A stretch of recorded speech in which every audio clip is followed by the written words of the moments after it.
cannot give you back your homes or restore your dead to life. But perhaps I can give you justice in the name of our king.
Perhaps I can give you justice.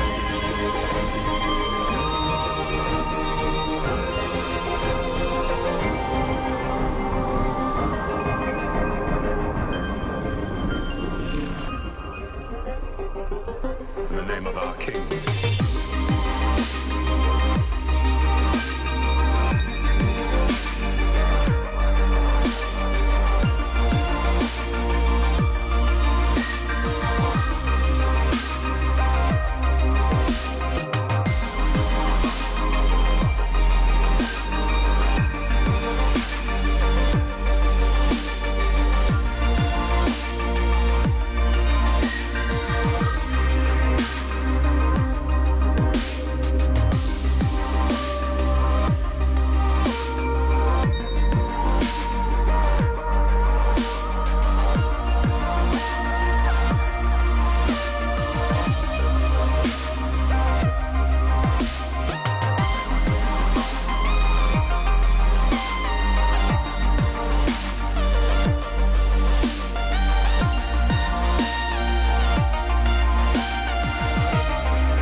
Perhaps I can give you justice.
All right. We are live. We are live and in color, I think. Mic check, What's up, mic guys? check. Can you hear us now? Can you hear me tonight? Hopefully I'm not too quiet tonight. I got a lot of shit to say. Yeah. Is everybody done crying and wiping the tears away and stuff from this fucked up episode?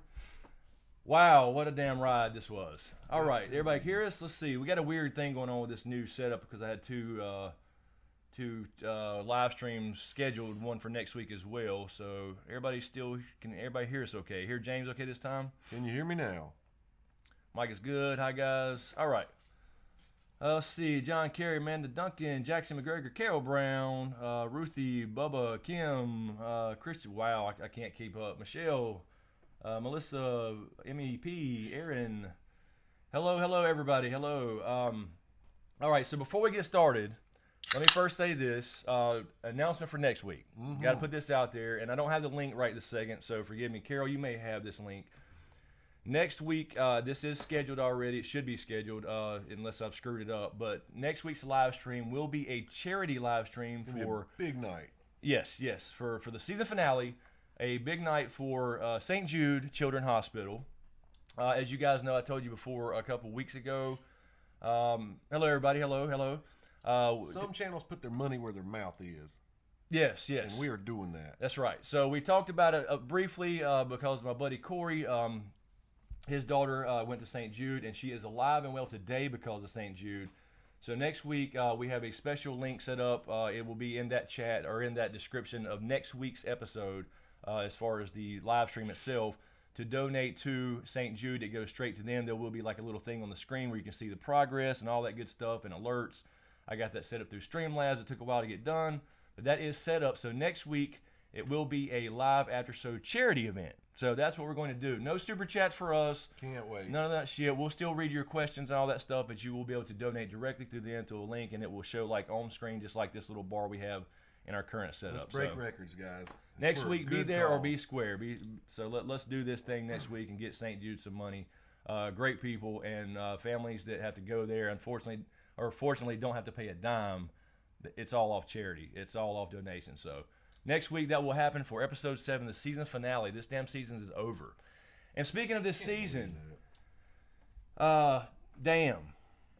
I got problems with this episode, man. Not just because the dragon died, but I got a few problems. I mean, it was okay, but I didn't like a couple things that didn't make a lot of sense. So you're mad about something already? I can tell. Well, I see some comments there. I want to go ahead and get this out of the way. This is not a Chicago Bears hat. That's right. This is my son's high school, Carson Cougars. Yeah, Look, right. they stole the colors and the Like many C, schools yeah. do. They're like a mixture of Clemson. They have the Paul. Yes. And then they have Chicago Bears stuff. But this is Carson. So I am pissed. There's a couple things in that episode that really bothered me. Yeah.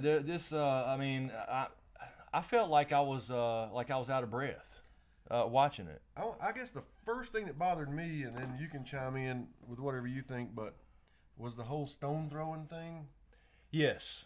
When the one white looks down, it's like, how are they thinking? How is it working? How is it thinking by itself to look down and see that rock and think, oh, the ice is now frozen again? Right.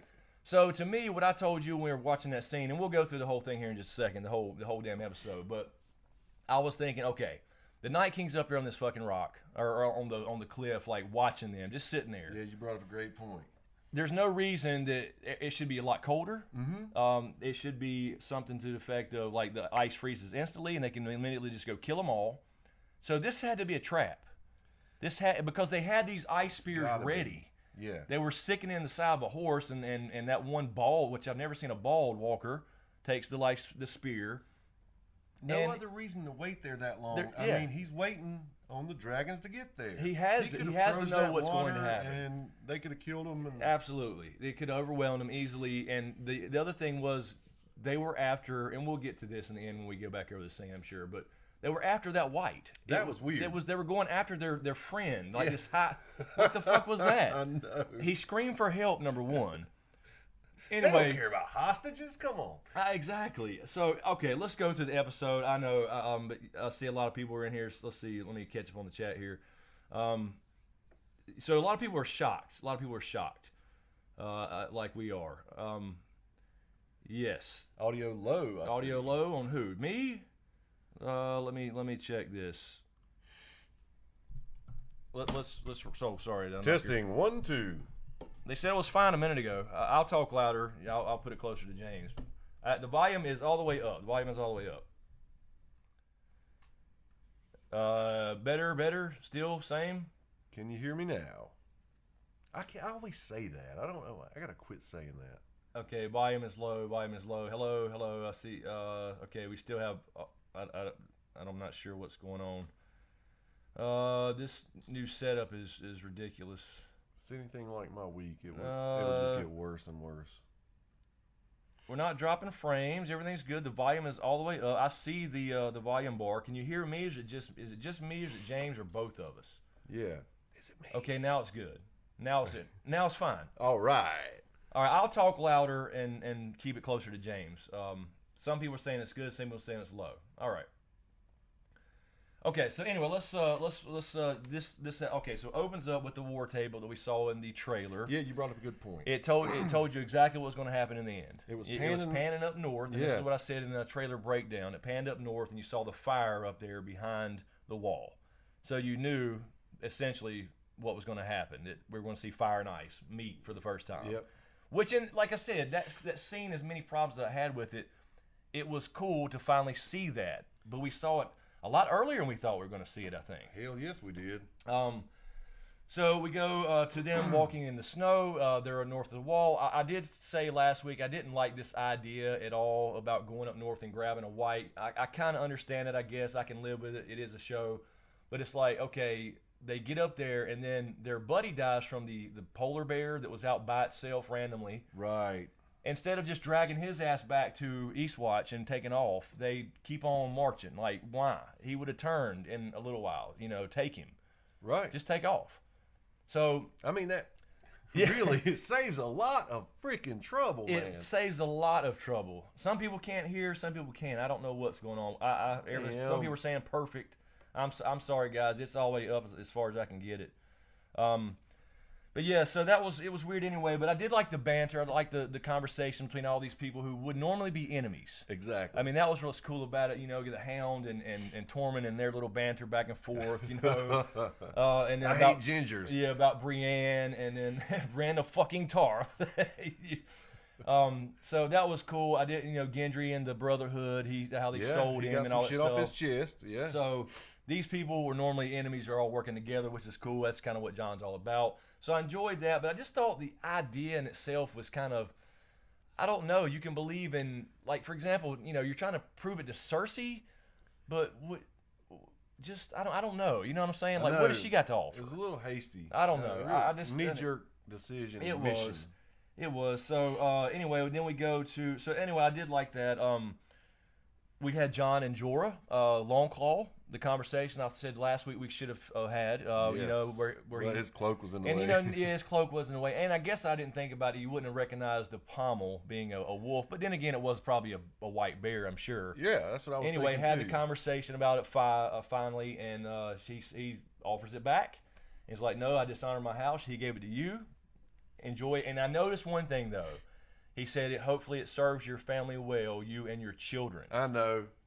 And then that's not the only. That's right. That's not the only thing we got with children. I know, man. Because Tyrion and Dany had the conversation about the heir and about how she can't have children. Now, they put it together so good. Yeah, I think that's going to happen, obviously, because in the books there is something going on with Dany at the end of Dance with Dragons about her bleeding again. So they didn't. We'll see what happens on the show, but I think that's where they're going with that. Is what I think. Just right off the bat. Arya and Sansa. Okay, the first scene was okay. Right. Arya, I understand Arya confronting her about the letter. She, probably wouldn't know that Sansa was forced to write that. But once Sansa says, "I was forced to write it. I was held captive to save father's life," it's like, okay, you should be done with it. I know. But later on, the scene we'll get to shortly, Arya continues, and it's even worse. So, I expected that little bit of drama, and that was fine, but it almost went too far in the next scene. Yeah. And I just... Do sisters... I know they've been through a lot of shit, but wouldn't you... It would be a different... confrontation about that letter. It seems like it would be. Yes. And then, like you said, in the next part that you're gonna get to, she took it too far. It was like they were strangers. I mean, no more than strangers. Right. Yeah. It was odd, and I understand where they're going. You know, they're different people now. They've been through a lot of shit. You know, Arya's literally had this identity crisis and became many people. Especially in the book, she's many people. She was as pleasant with hot pie. You know, yeah, she is her own sister. Yeah, she's definitely different. So I mean, I understand what they're doing with that, but she is being like some trichinosis. Arya's being an ass. Yeah, essentially, she's being an asshole. Really is. A little too far, but anyway, we'll see where they go with that next episode. So the first one was fine. The second one, I don't really know. Let's see. What'd you have here? You're gonna skip right over what the Hound asked Tormund. Huh? Oh, I'm sorry. No. Go ahead. No. I'm just trying to make a joke. Go ahead. What did Everybody knows what he asked him. Oh, okay. All right. I don't want to make sure I'm missing nothing, but you and your great notes here that I can read. Where are we at? Yeah. Oh yeah. I just see it now. That was going there. So the Hound and Tormund. Yes, and the banter up north. I can't believe that came out. Yeah, you say you want to suck floored my me. dick. But Tormund's like, Dick, wait a minute. Yeah, he'd He's never like, heard it. Oh, cock. Oh, I like it. Yeah. I bet you do. So I really love that dynamic there. And then later on, of course, you know, the Hound saves the Ginger and all that good stuff. So it's awesome. That was pretty cool. Dany and Tyrion had that scene at the the fireplace or whatever you want to call it, sitting back in Dragonstone. They have the conversation about all these people who are heroic. And everybody she names had been in love with her, even this Jon Snow, like he said. And she's like, Jon Snow's not in love with me.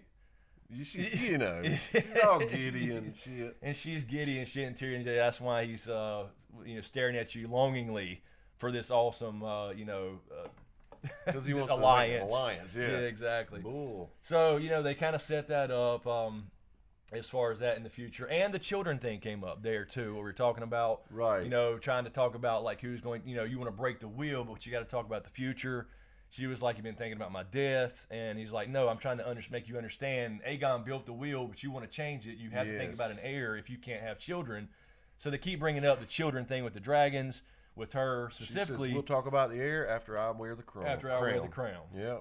Exactly. So then, of course, you had the whole thing with, Jon up and with Jorah. May it serve you and your family well. Right. So there you go. We'll see what happens with crazy, that. Man.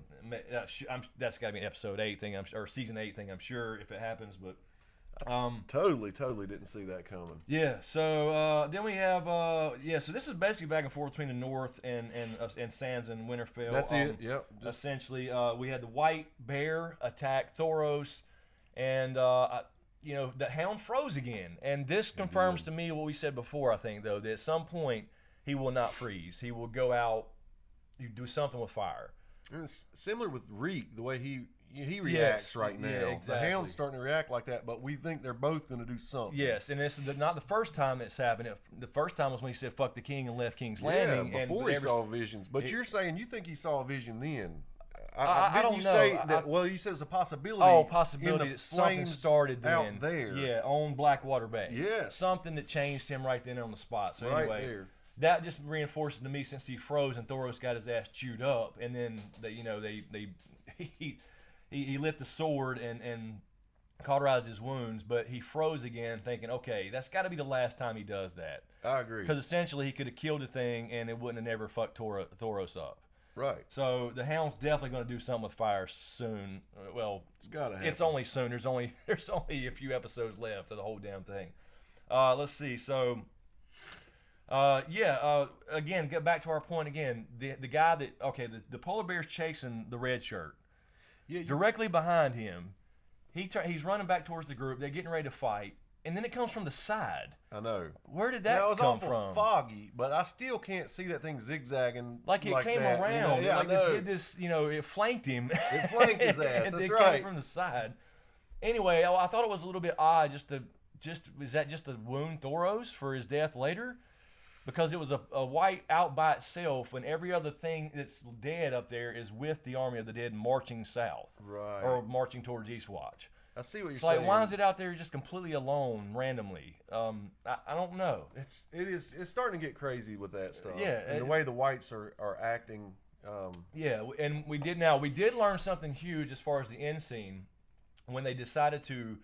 Again, another little part that was kind of odd is why did the White Walker? Why was he by himself with his own little brigade? And they set a trap for him to capture the White when they did capture the White. Yeah, but it's like, why is he out by himself? And then when, like we said in Dragon Raised by Wolves, it was just like that. John kills the White Walker, and the ones that he had turned drop. They just fail. Boom, they're done.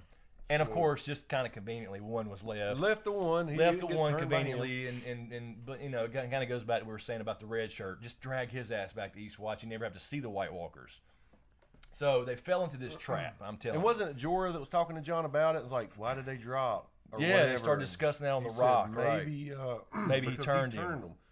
And that's when Beric saw the Night King. Yeah, and he said, let's kill him. Yeah, kill him. Turned them all. He turned them all, exactly. Which is exactly what we said. Exactly in what we said. So he is the head of the snake. So that kind of confirms that we called that, and again, I don't say that very often, but we did call it. Sorry, but I mean, maybe other people did too. I don't know, but we did bring that up a year ago. So anyway, I thought it was pretty cool, but I didn't understand why the White Walker was by himself with like a group of 12, 13 whites, like he was the scouting party or something. Maybe I don't know. Let's see. We get back at Winterfell, Sansa and Littlefinger talking about Arya and their mistrust and what to do with that letter. And Sansa seems worried. And Littlefinger, says, "What if she would try to hurt you? Wouldn't Brienne be obligated to help you?" Here he goes. So here he goes. He made this brilliant play the last episode with the whole letter thing, planned it for Arya to find, and then he says, "Okay, basically what he said was like, you're gonna have to have Brienne kill her if she tries to hurt you." That's right. So she swore. With the later scene when Sansa sends her off to the meeting at King's Landing, they've already got planned already and already got it scheduled and dated, I guess. Yeah, I know. Even though we're seeing this thing north of the wall, they don't even know if they're going to come back. Right. They already got this thing on their schedules. Everybody's got it. They got the Raven, apparently. She sends Brienne off conveniently to get away, so she can't actually protect either one. So that tells me that Sansa's got an idea in her head. She's going to play Littlefinger in the next season episode. When you said that we were watching it, I was like, okay, that makes sense. Because the way she looked up, like she was a little bit harsh on her. Yeah, she was. And then she walked out and she looks up with her like, I felt bad for saying that, but I'm getting her out of here for whatever reason. So that's going to play Littlefinger, I think, next episode. Just a guess based off that. Just go ahead and talk about the Arya scene with Sansa. She goes in her room searching for that letter. Finds the faces. I didn't recognize the first face. I did recognize Walder Frey. Right. So she's looking through Arya's room, and Arya walks in, and she just goes into asshole mode, just like total asshole. Which I mean, you could have said, "Why are you going through my shit?" I get that, but it's like, why are you scaring the shit out of her? And then didn't Arya say something? We said, "Where'd you get these?" She said, "Bravos." No, you just got those from the twins. Right. I didn't recognize the first face. I paused it and didn't recognize it. I don't know who. It was just a random face, I guess. I'm not really sure. I think it was George Michael. Yeah, George Michael. I saw the beard. Anyway, so let's see. I don't know. I mean, it was a little overboard for Arya. I understand they're making her go to a dark place, but she came home and she took it all in, and they're talking. I understand a little bit of drama. She didn't understand the letter, but she went overboard right there.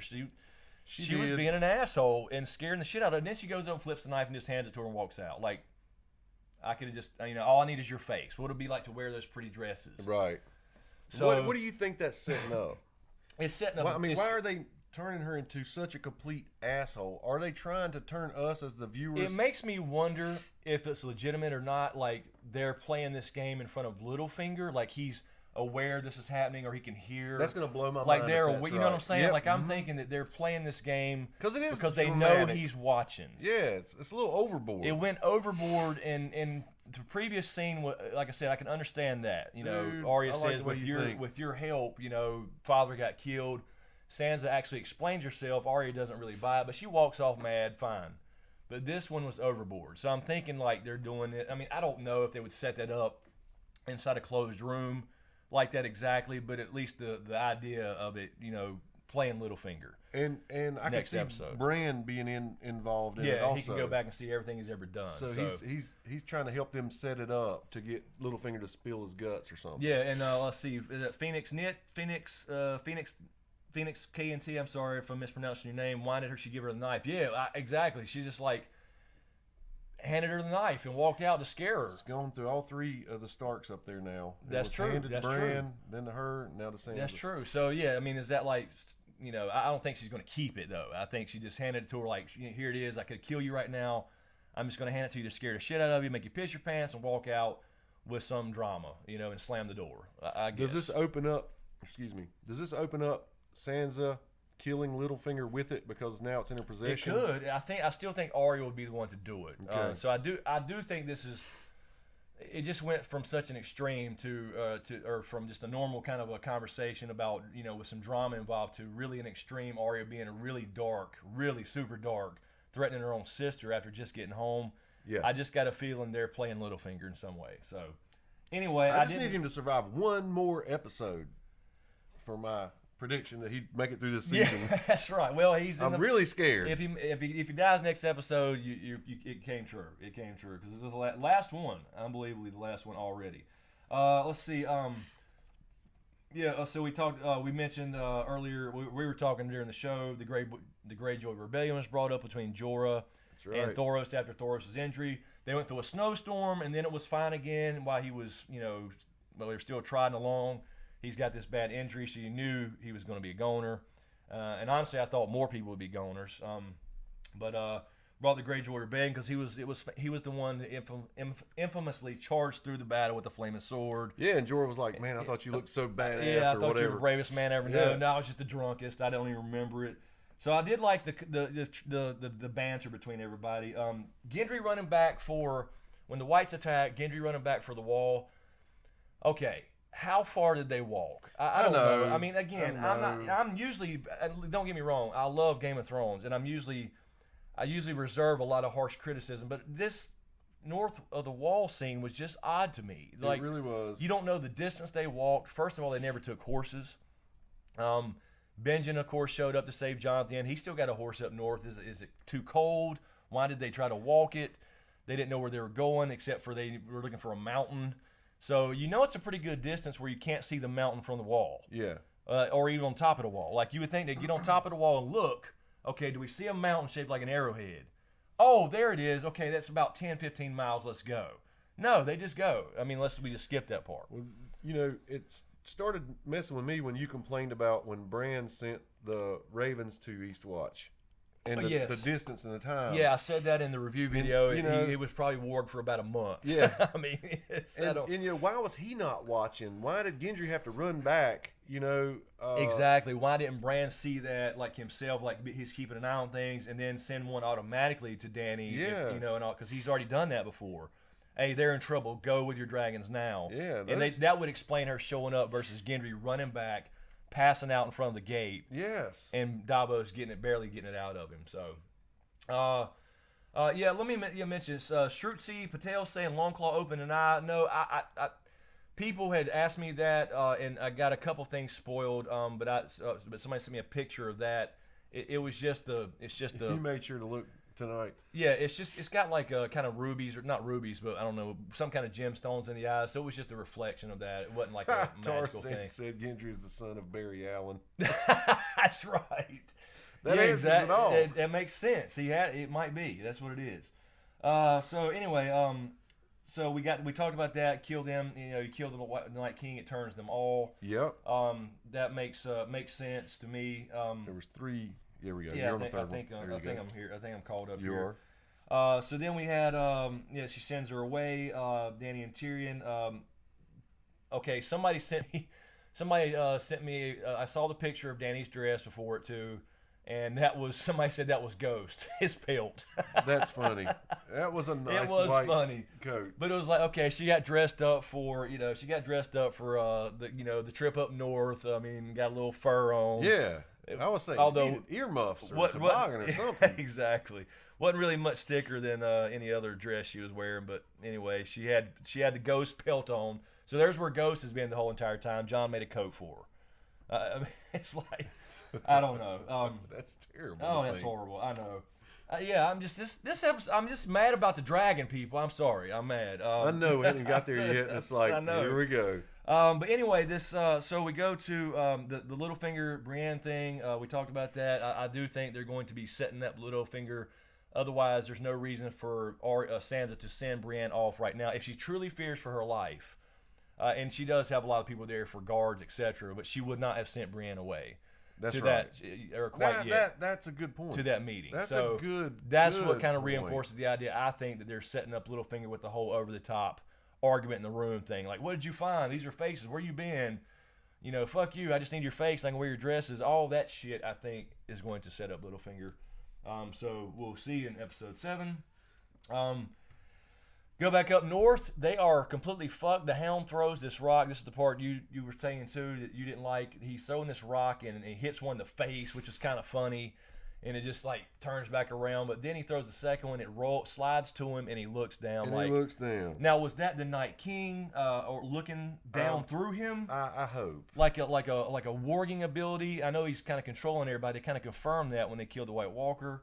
But it's like, okay, is he looking down to see himself like from a distance, or is that white on its own thinking now? That and what was it with the whites? Did you guys notice this? Why did the white they captured scream for help? He did, and they heard it. They heard it. The storm came, and then during the battle, when after the Hound threw the rock and they started walking out and testing the ice, and it was fine, they went after their little white buddy. Right. They actually tried to untie him. Like, they're going to save this. Why? And so it's like, there's no way the Night King is individually. No, it's group think. It is. It's absolutely a collective, the yeah. Borg. But so they're going to save one of their own. So it makes you wonder, like before the White Walkers rode up at whatever point they did, which I'm not sure why they wasn't there earlier. If they just like threw the white that they had captured back out, would they have grabbed him and left? Exactly. I mean, I don't know. I would have tried it. It's very weird. I'd have been like, screw this, man. We'll get another one. Yeah, exactly. It was very, very odd. Kill one of them. So I think the whole thing with them waiting around, and then you have the conversation with with Beric, and again the Thoros thing. Let me mention that really quick. They burned Thoros' body. He died overnight. It was apparent that they stayed there at least 24 hours overnight, and because it got dark, had to have time for a Raven to get from all the way to Dragonstone and her to fly back up. You're talking about 1,000 miles. It's right. It's crazy. And she's a woman. I'm thinking how long it took her to get ready. Oh my, yeah, with that dress and the makeup and hair. The hair braided, absolutely. For the love of God. Yeah, they never explain where they get their wine and who sets up it. There's no handmaidens around, but that's fine. I mean, it is. I don't have a problem with that kind of stuff, or like the time warps and stuff. But okay, they're there. There's no reason for the Night King, in my opinion, to leave them standing there in the middle of that lake. They could have killed them long before they started attacking. So to me, when you said this, yeah, it only makes sense when Beric says, "All right, kill him." He created all of them, and they're just standing there. Like, why in the hell would they just be waiting? It had to be dragon bait. It was. He has to know what's coming. That's just the way he had to know that Dany was going to show up because he is a Proto-Stark. Yeah, we didn't even talk about your shirt like that. Yeah, Proto-Stark, and he had to foresee this or something. Right. So they basically just left him there for dragon bait. They knew they were coming because otherwise they wouldn't have had these long ice spears ready. We would have seen him like create one on the spot when they showed up, like, oh shit, and then sling it. Yeah. So this had to be a setup.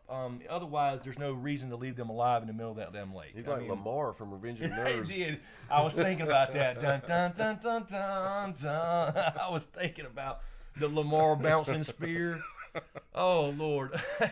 Is Nightbot up in here tonight? Is he in this thing or is he in the other one? I don't know. This thing's screwed up tonight. Okay, so anyway, so we get to the battle. Dany does arrive with her dragons. The Night King walks up. First of all, that was really cool. We've been waiting to see that. Dragons come up, and I mean, Viserion, Rhaegal, and Drogon burning shit up. Yes. It was cool as Could hell have to wiped see it that. out so fast. Could have wiped all of them out so fast. And then Drogon lands to rescue them. Okay. The Night King gets the spear that was pre-made. Again, pre-made, ready to go, in a sleeve on the horse. Yes. hands it to him, and then like he walks through, and this is what pissed me off too. The dragon fire just parted too.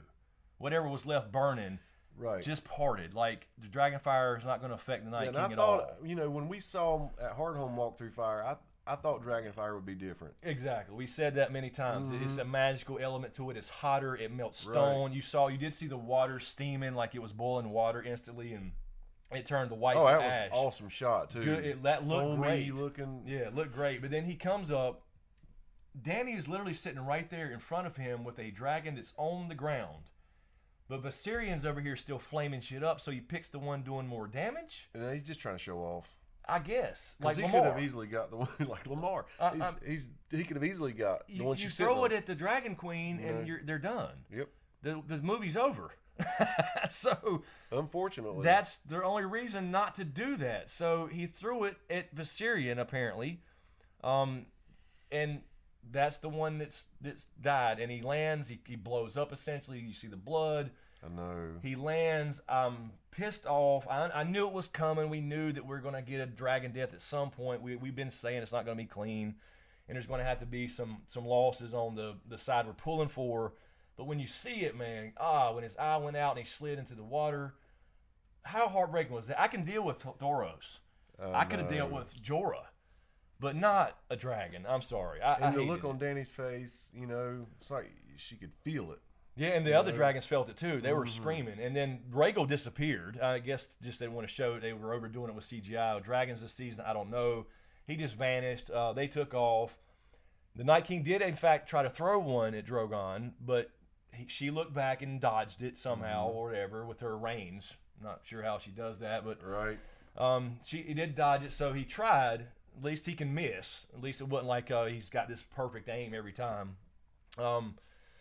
Joseph Ashley, apparently Viserion got killed. Apparently Rhaegal and Drogon are the ones alive. So horrible.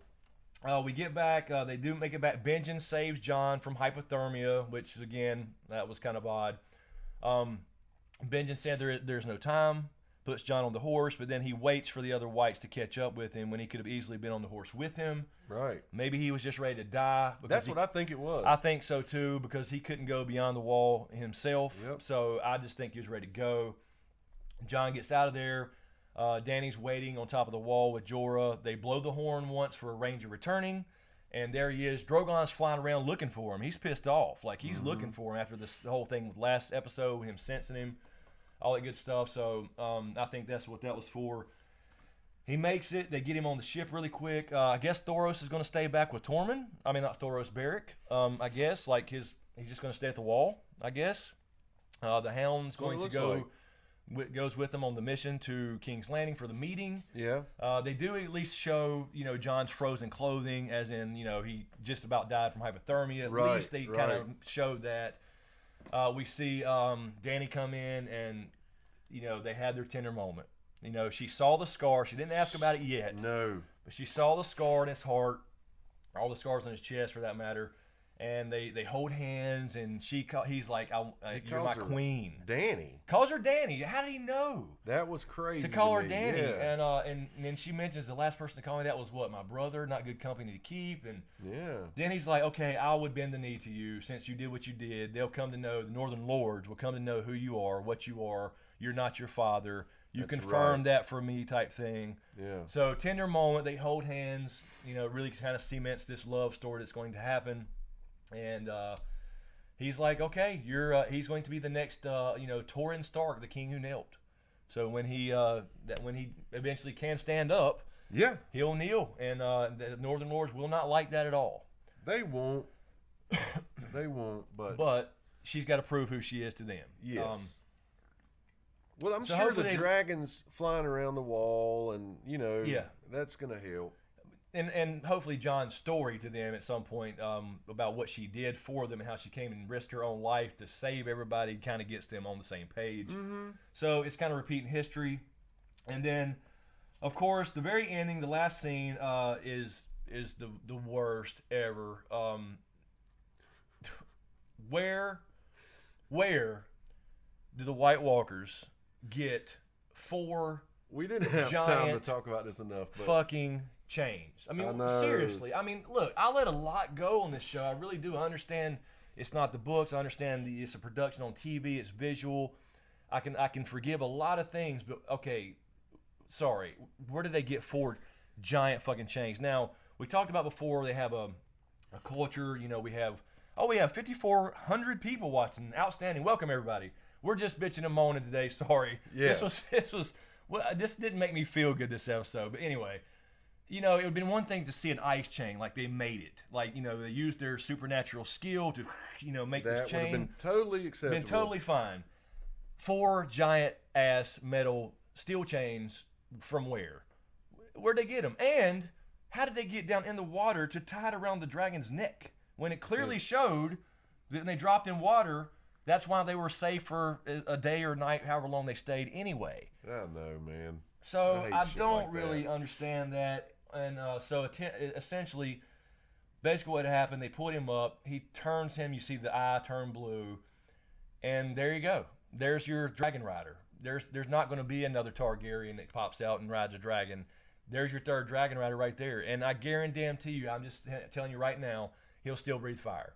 This is the wall. Right. This is how the wall I comes believe down. you will too, yeah. Just my prediction. I have no idea, but I'm just telling you, it's not going to be an ice dragon in the sense of breathing ice. That would make no sense for the wall, because the brand mark's not going to come into play apparently. It's not. So and now- that's so disappointing. Now, what do you need to melt ice? You need fire, and now he's got a dragon, and it's going to breathe fire, still somehow dead, and still work. And there's your wall. It's coming down. That's it. So we are down to 2 dragons, and that was fucking horrible to watch. It was bad. It was bad. And, you know, the dragon's not going to be wheezing and coughing. Yeah. Remember when the white screamed for help, I was like, no way the lungs work that good. Exactly. You know? There's no lungs. Like, Yeah. where are your lungs, dude? Yeah, exactly. Undead horses. Tarzan's up in here. Undead horses My favorite- can carry 300-foot steel boat chains up their ass. Exactly. Yeah, I mean, I'm sorry. I mean, like I said, I don't know. Where did they get the chains? It would have, if you would have, like I said, if we would have seen them make those chains with their magic, that would have been fine. Or just raise, I don't know, Yoda his ass up out the pond. I don't know, but the chains, come on. Well, how about his form and javelin throwing? I mean, you know, Yeah, I don't care. I mean, you got to practice for that. he's like, he's just one shot. Yeah. I don't know. At least he missed the second one. God, that'd have been horrible. He was dead on though. They just whipped around sideways. So that had to be definitely. What do you guys think? Was that a trap? I mean, for them to sit there for 24 hours or longer, whatever it was definitely over a day. Had to be. This had to be a trap. He had to know, that the dragons were coming. I mean, he just had to. All right, so I know we have a shit ton of questions already. Probably, I'm sorry. We just wanted to go through that and just kind of invent a little bit. Overall, this was not my favorite. Yes, I hated the dragon dying, but it's just those things that didn't make a lot of sense. And as far as like the chain was the biggest thing. The chain was the biggest thing. Yeah, that's fine. If he's going to get a dragon and be a white dragon, whatever, that's fine. But don't do it with a chain. This appears out of nowhere. So random stuff like that, I didn't really dig. But As I was watching it, I was remembering something you said as far as you don't think we're going to see some giant battle between the army of the dead and do you think that was about as big as we're going to get to see? We might see another one about that size. I think we'll see multiple battles like that. that. Yeah, That's what I'm picturing but too. not just one all-in war. Yeah, I don't because either. obviously they're still keeping the King's Landing Cersei piece involved while this is going on. Because I honestly did not expect this season to see dragons and White Walkers in the same place. No way, me either. So they're moving super fast. So they're going to continue with their. We kind of guesstimated that they were going to do the political stuff, kind of get it out the way, and then focus on that. But they're still going to keep the Cersei piece in for a while at least. So anyway, that's the way it seems to be going down. Can't wait to hear what they got to say about this. Yeah, so let's see what you guys think. So thank you for hanging so far, guys, and listening to our bitching and moaning. Again, I didn't hate it. It's not like that, you know what I'm saying? It's just those few things that just were a little bit too out there, like the chain and stuff like that. So, And the all right. collective thinking of like the white looking down at the rock. Was it him? Was it the Night King? We did get the confirmation again about the whites dropping. So again, if the dragon goes and finds the Night King and burns him up, if it works, if it might not work, he might do an ice shield or something. Then they all are. The war's over. Okay, so I see a shit ton of super chats. If Benjen wanted to die, I wish he would have like told him, "Get out of here." Oh, by the way, your dad's Rhaegar. True. Well, if he knows. Well, if he yeah, knew. he should know. Well, if he's got access to the same stuff Bran does, he would know now, whether he knew before or not. All right, let's see. We'll see what you guys think. So we got a bunch of super chats already. Thank you guys for hanging out. And let's see. First off, we have Rainer Gross. Thank you, Rainer. I really believe they did a good job portraying how royally screwed Westeros is. Also, apparently, plot armor is better than dragon scales. R.I.P. Viserion.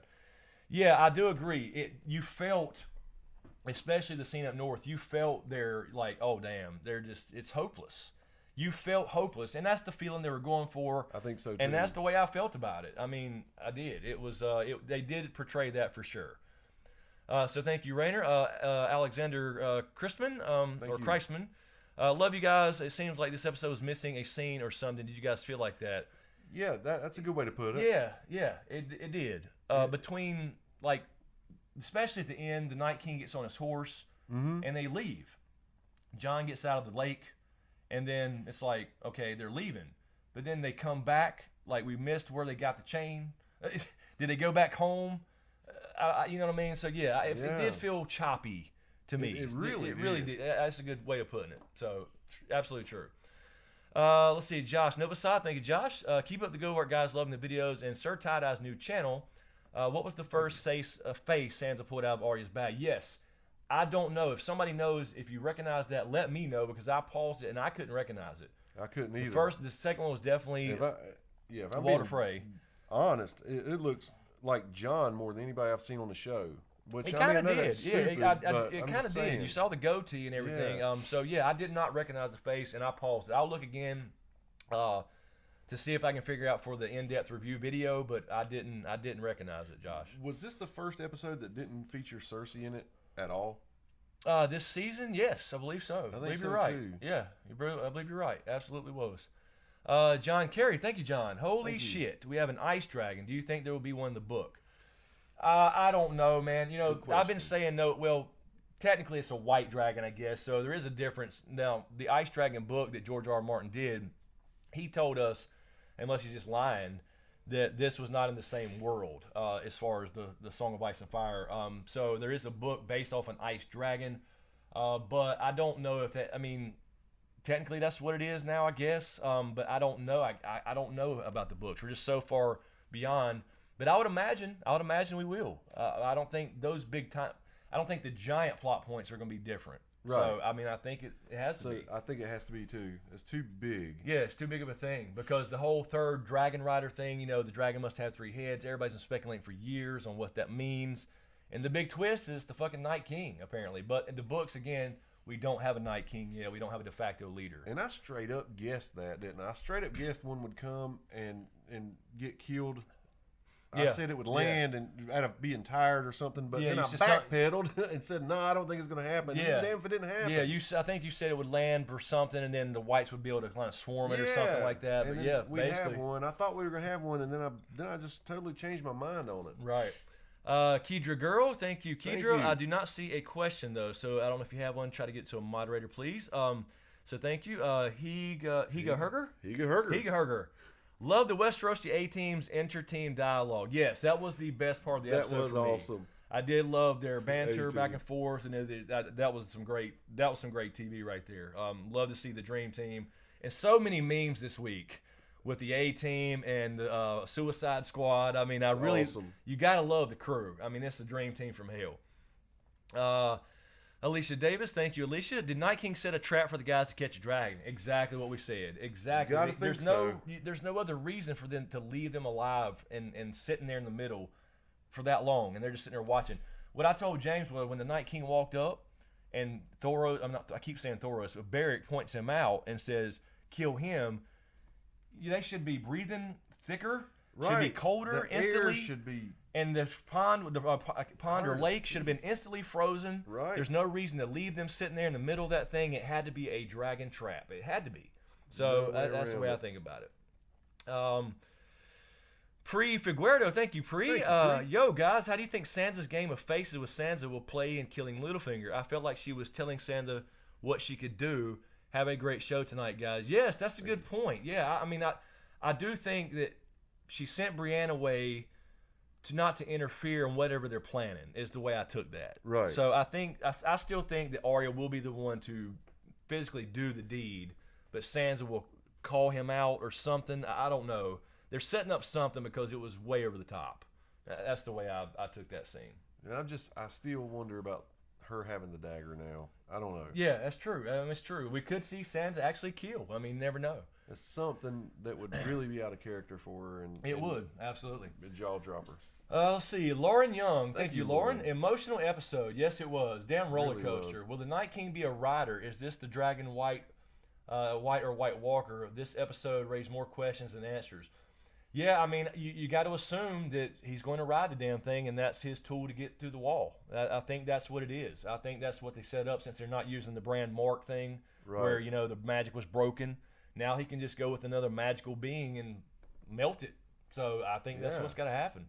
He is the third dragon rider. And speaking of the emotional, it kind of went past that scene really quick. But when she said Jon was too little for her, yes, and it kind of, she was like, "Oh, I'm sorry." Immediately she realized, I'm talking to Tyrion. You know, I shouldn't say that.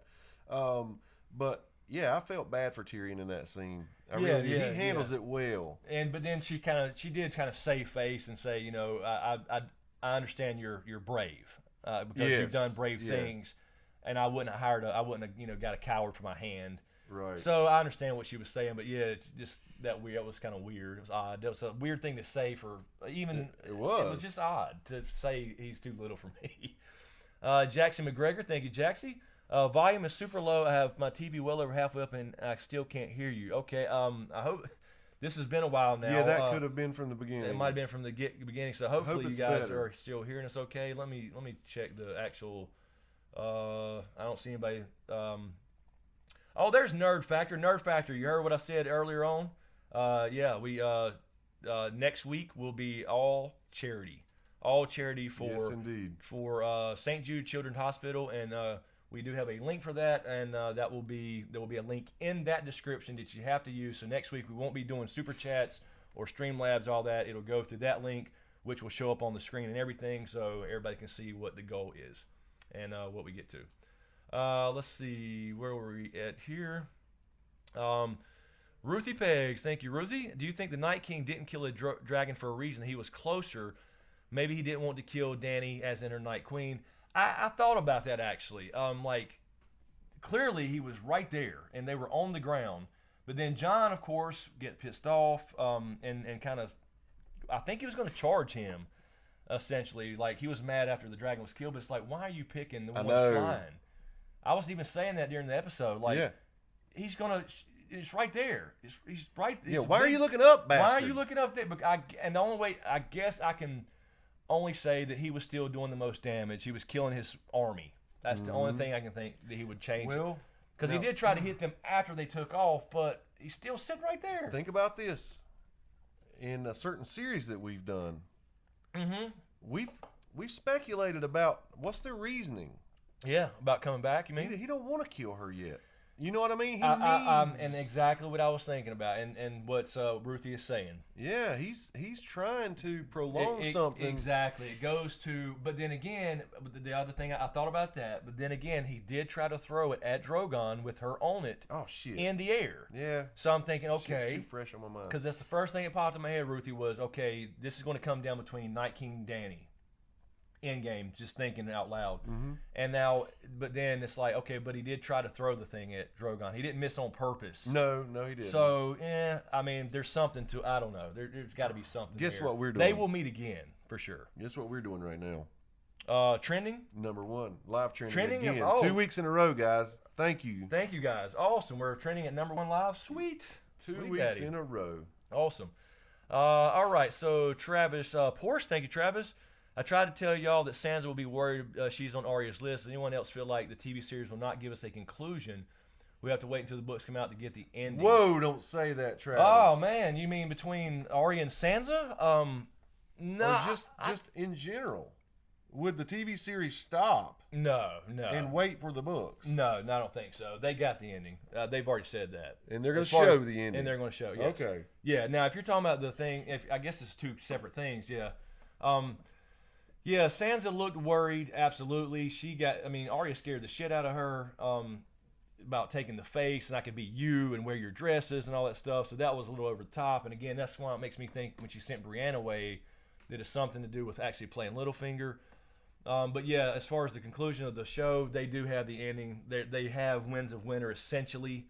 What was in all the updates, I'm sure. So they do. What we're seeing is Winds of Winter stuff now. Is what we're seeing.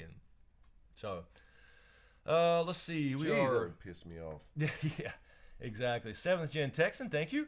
1,100 miles across the North, Roos, season 4, episode 8.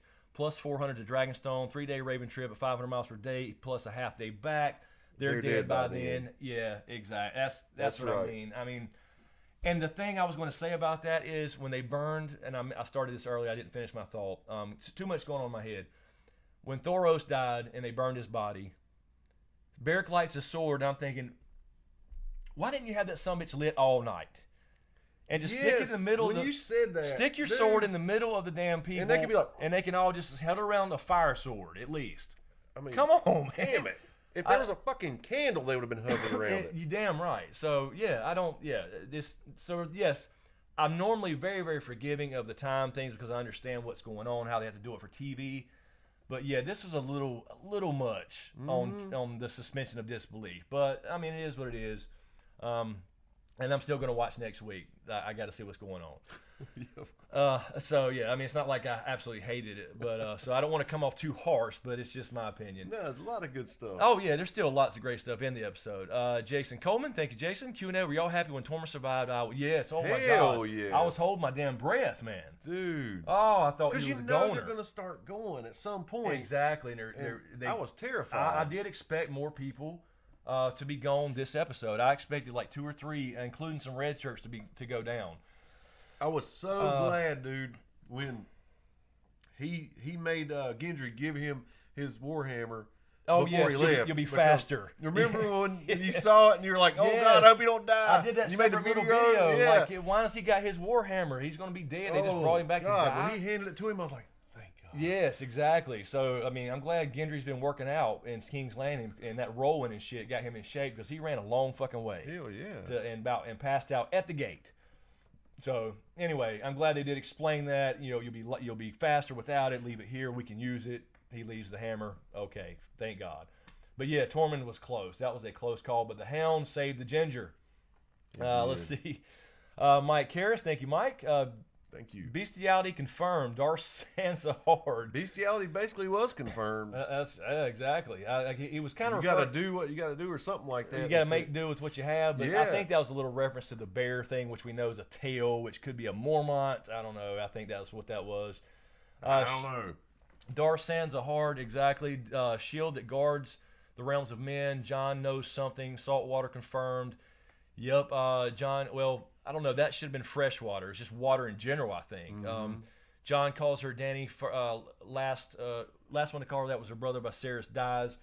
Yeah, I mean, there's a lot of things, man. Does that mean that anybody called her Dany's going to die? Somebody mentioned something somewhere about people who say, "I wish you good fortune in the wars to come." Oh yeah. Actually, it works on both sides though when you think about who said that in the past. Right. Ned was told that by Sir Arthur Dayne. Sir Arthur Dayne died that day, but Ned died. Yeah. I mean, it was 17 years later or whatever in the show. That's crazy. But yeah, I mean, a lot of cool stuff. The water was definitely we brought that up in Dragon as well, and especially the whole thing with the Whites falling. Let's see, Fanon Ruff. There she is. I saw your email earlier. Thank you so much. I appreciate it. There's not a question there, but you were asking about Super Chat, so I guess you found it. Oh, God, I just read the next one. Go for it. What we got? Well, it goes with exactly what you're saying. 7th Gen Texan says, Night King, I'll kill the flying dragon instead of the bigger, closer, lower, stationary dragon loaded with formidable enemies. Thug life. Right. I mean, let's face it. Come on, man. That was kind of a dumb move. It was. I mean, it's like, I don't know. I plot armor. I mean, it is what it is. It's plot armor. C. Zamuni, I think. Thank you. Did anyone notice that Longclaw's eyes opened as Jon came out of the water? I saw that. It was just more of a reflection. It's like little not rubies, but gems in its eyes. I have the replica, which is actually it's I think they're actually red in that though, like red rubies. So it was just like the I'm sure reflection. Yeah, grab the Longclaw. But on the show, I think it's a little bit. It almost looked like a silvery type look. But so I don't think it's like a magical thing. It was just the glamour off of the light gleaming off of it. There he is. Yeah, can you see the eye there? I don't know. These are red, but they look like silvery in the. There it is. There you go. That's better. Yeah, so that's what we're seeing. The light gleaming off of it. All right, Ethel B, thank you. Ethel, where did White Walkers get all those giant chains? Yeah, we've been talking about that. Obviously, that makes no sense to me. Again, I will give them the benefit of the doubt as far as they do have armor and things like that. Obviously, they have a culture, and especially, they have a language in the books and all that. So it's not unthinkable to think they'd have these things in wherever their home is. Now, the odd thing is where is their home? It's supposed to be the Lands of Always Winter. We've seen their little thing when they turned the White Walker baby. Right. But the Hound saw this mountain with the arrowhead, and that was in his vision in episode 1. So that's where they were heading. But then that was exactly the same place where the White Walkers got made in the first place by the children. If you saw in last season when Bran had the vision, it was the same mountain in the background. Now, which they might have been on the other side of that mountain or whatever. Yeah. But it was around that same area. So it wasn't very far from the wall, obviously, because Gendry ran back in a night, I guess. So, yeah, I mean, don't know where they got the chains. That made no sense to me at all. Let's see. EJ160E, thank you, EJ. I don't see a question. So if you have one, get it to a moderator if you can. Mazuma, thank you. I really want to get the Littlefinger death by Arya. Seems like he's playing them like violins. What about the Danny, John, aunt, niece, googly eyes interaction? Yeah, they're definitely in love, but they won't know who they are in relation to each other for, I don't know, a couple episodes into season 8, I'm guessing. Yeah, that's what I'm thinking. So they'll have been long past the point of being in love and, getting it on and all that kind of shit, I'm sure. Yeah, they'll have to do it early for the bittersweet or whatever's going to happen. Exactly. But yeah, definitely think Arya will still be the one to kill Littlefinger, at least in my opinion. Let's see. EJ again. Thank you, EJ. Jon plus Danny going to make a new dragon next episode. I think so. I mean, with the talk of children several times, Danny's going to have a child at some point. I think that's going to happen. I thought it the same way. I mean, make a new dragon. Yeah. I thought that. I mean, they're not going to show it like we have 9 months past. Obviously, it's going to be a season 8 thing, or maybe very in-game thing, like as in season 8, episode 6 or something. But I can see it happening. They talked about an heir this episode. Jon talked about calling her Danny, and they'll have the love scene there essentially, and then to talk about the heir and all that just makes me think that's where they're going. And we hear Cersei's pregnant, so therefore the parallel with Danny getting pregnant, I can see it. Trial by Trivia, Tarzan, there he is. What's up, brother? There's Tarzan setting up, and by the way, Trial by Trivia will be doing Tarzan's doing another Game of Thrones trivia tournament starting next month, I think, or a couple weeks actually. So he'll let you know about that, and I'll be involved in that as well. And I hope James is as well. To be reading some questions. Yeah, I'm gonna be reading questions this year. That's what I'm doing. I'm reading questions so I can be in all of them.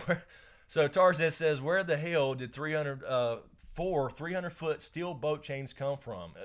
Yeah, this is the same exactly. Plot armor. I don't know. Why didn't they just make them icy? Just make them icy. I don't know. But still, what got down there in the water to wrap it around Viserion's neck? Yeah. When they clearly showed that was what the defense was for the trap anyway. I don't know. That was odd. That really threw a monkey. Exactly. John Kerry, thank you, John. Teleporters go. Gendry made it to the wall. The Raven got all the way to Danny. Then Danny made it all the way back to the wall. Didn't have time to save them all in one night. Yeah, I mean, it could have been a little bit longer than we're thinking, but I think who was it mentioned earlier about the distance and stuff. Yeah, I mean, I can give them maybe 48 hours, maybe. So I guess they would have to make it, but I think 24. Yeah, the way they portrayed crazy. it.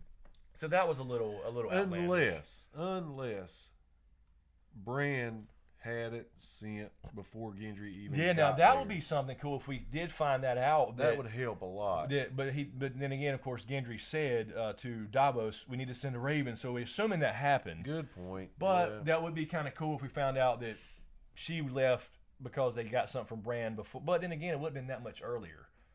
You know what I'm saying? Unless Bran could already see it coming. I don't know. So that would make more sense to have Bran involved. Let's see. Carrie Pan Leonard, thank you, Carrie. Now that Sansa knows what Arya can do, she's going to have Arya trap Littlefinger. Bye-bye, Littlefinger. Also, love the talking between the Magnificent Seven before the bear attack. Yes. Yeah, absolutely. And I agree. I think this is essentially a trap for Littlefinger. I think Sansa is going to finally have this game. She's playing him now, and I think he thinks he's playing her. Yep. And we're all getting that feeling too. But I think the way she sent off Brienne kind of clued me into what's going on. Greggy284, do you think it's a sign that the wall comes down because they were able to bring the white past? I think obviously she flew over the wall with the white because they were on the other side of East Watch taking it to the boat, so she had to fly over, otherwise it would have exploded. They couldn't go through the gate. Gotcha. On the dragon. Yeah. So, yeah, that had to be what happened. Had to go over the wall with the dragon, which is why the Night King is now the third dragon rider. Pretty much confirmed, I guess. I'm sure we'll see him in the air. Hell, he's soon. technically the second. Well, true. Yeah. True. We ain't I even know what got you're John. saying, That's but right. yeah. We don't have John yet. If that even happens, exactly. That's true. But I believe it will be John. Yeah. But you're right. He probably will be the second. Actually, John will be the third, technically, in order. Let's see. Shemak, thank you, Shemak. Sansa's onto Littlefinger's bullshit. She sent Bran away so Littlefinger can't use her against Arya. Exactly what we were saying. Notice her wheels turn when Littlefinger mentions Brienne. She doesn't want to use Bran for protection, but she knows Littlefinger will use Bran to divide. Exactly. All over it, She-Mac. All over it. Exactly what we just said. Called it, confirmed. Absolutely what's going to happen. Sir Hype the Dank, thank you. What if the Night King saw the future and was baiting Dany in order to get a dragon? Would explain why he didn't kill them on the island and waited. Exactly what we said. We're so behind here because I know we said a lot of this stuff. Yep. So apologize, guys, trying to catch up here. But, yeah, that's what we think it was. It had to be a trap. It just makes no sense for it not to be a trap. Thank you. Let's see. Where are we? Okay, we were here. Yep. Lowell17. Thank you, Lowell. Thank Hey, you. Chris and James. I'm a little late because I was busy watching the worst episode of Game of Thrones I've ever seen. It was a tough one. It's a fair point. It was a tough one. There were great parts, but it was not a great episode as far as it is fantasy. It is TV. You have to suspend disbelief, but there were, like we've been saying, just too many little crazy things that you can't really buy. Lowell17 goes on to say, thank you again. Oh, thank you, Lowell. This was the only episode I've ever seen where I hated every single plot point. And here's what part I like. Is Yes. Bran not even a main I character agree. anymore? There has not been but one really one Bran scene. I know. I mean, he spied on him. Okay? Yeah. Can we see Bran do some Please? flashbacks? Can we see Please? the turning of Harrenhal? Can we see Man. something important? And I think hopefully Sam gets there next episode, and that's when we see a collaboration. So I'm hoping that this episode 7 is going to be the new episode 9 of a typical 10-season episode. Right. Because this was a big thing with the dragon, but other than that, I mean, other things were just kind of eh. So, thank you, Lowell. Oh, wow. I jumped way ahead. There you are. I think, okay. Neen Polite, thank you. Live training at numero 5. So that was number 5. And that was back at 10:58. So we did hit number 1. Apparently we did. So we are an hour in already. They wrote that like 9 Inch Nails, didn't they? Oh, yes, absolutely. This I was thinking the Japanese kanji neen, but yes, that would be 9 Inch Nails as well. Max Michelle says, what do you think the even bigger cliffhanger is going to be in a week? The Cersei trap. I think it's the wall. I mean, I think it's them coming into Westeros. Oh, yeah, and the wall coming down, starting to come down. Breaking, coming down, and you see them actually entering now on a dragon, I guess, and then the whites follow him through the hole he makes or the whatever happens with the dragon. I think the dragon's the key. He set that trap for a dragon. That was his goal. Now, he still has to be reacting to something fairly recently as far as an in-game thing. We'll talk about that in another Dragon series or something. But well, you know what? It's like because there were dragons 150 years ago, so why hadn't he done this then? So people think it has something to do with the long night being a natural event, which it could make sense too. But 8,000 years is a long time. You had to have a lot of harsh winters. This makes me think of something, Chris. I was thinking how why Eastwatch? Is it so they could freeze the ocean and walk straight down? It was kind of, let's go over here because Daniel comes straight up with a dragon.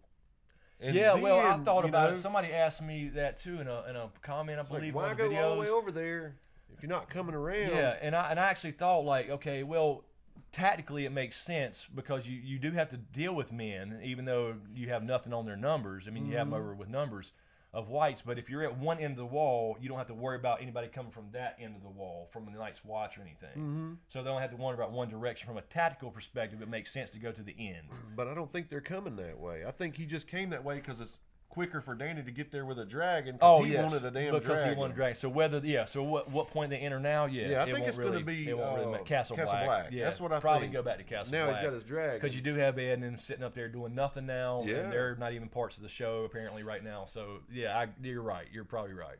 I could see that for sure. Let's see. Let me find where we were. I lost it. I'll tell you what. We've been going for. What are we going for now? Let's check the. It's about that time. My bladder is. Sorry.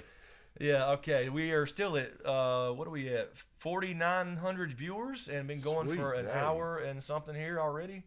That's 11:45. So, let us do that. Let's take a quick break, guys, and we'll be back in just a minute, finish up and get back to these questions and take some from the regular chat as well. So give us a couple seconds and we'll be right back.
Restore your dead to life. But perhaps I can give you justice in the name of our king.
All right. We are back. We are back live, apparently with everybody else. So anyway, let's grab a few questions. Real quick, since we just came back. There Yeah. may be some people here. Tell them about next week again. Yeah, that's true. That's right. I'm glad you said that. So, yes. So, next week, in case anybody's here that wasn't here in the beginning of the stream, next week for episode 7. And, Carol, I think you have that link again. I don't have it right here with me. Actually, I do. I'm gonna spam this in the thing so people can spread it around. Let me make sure that's the right one. Riddick's walking by kicking me. What are you doing? Let me make sure that link is correct. So next week will be a charity stream. It will be completely for charity. Yes. We will not be using super chats or regular Streamlab donations. There'll be a link in the description of next week's video, and here it is. I'm just going to spam that there. Oops, I'm doing it too much. So share that link, everybody, if you don't mind. And next week, all that will go. There will be a link in that description for next week for the live stream. I'm so excited. And it all goes directly to St. Jude Children's Hospital. We have all been affected by it. Absolutely. I mean, you can make that blanket statement and know. Absolutely. My stepdad, I've had a lot of personal story. Carol has she told us a story back at Game of Thrones. Everybody, my buddy Corey, I mentioned earlier, his daughter. So next week again will be a charity live stream for the episode finale, or season finale, I should say.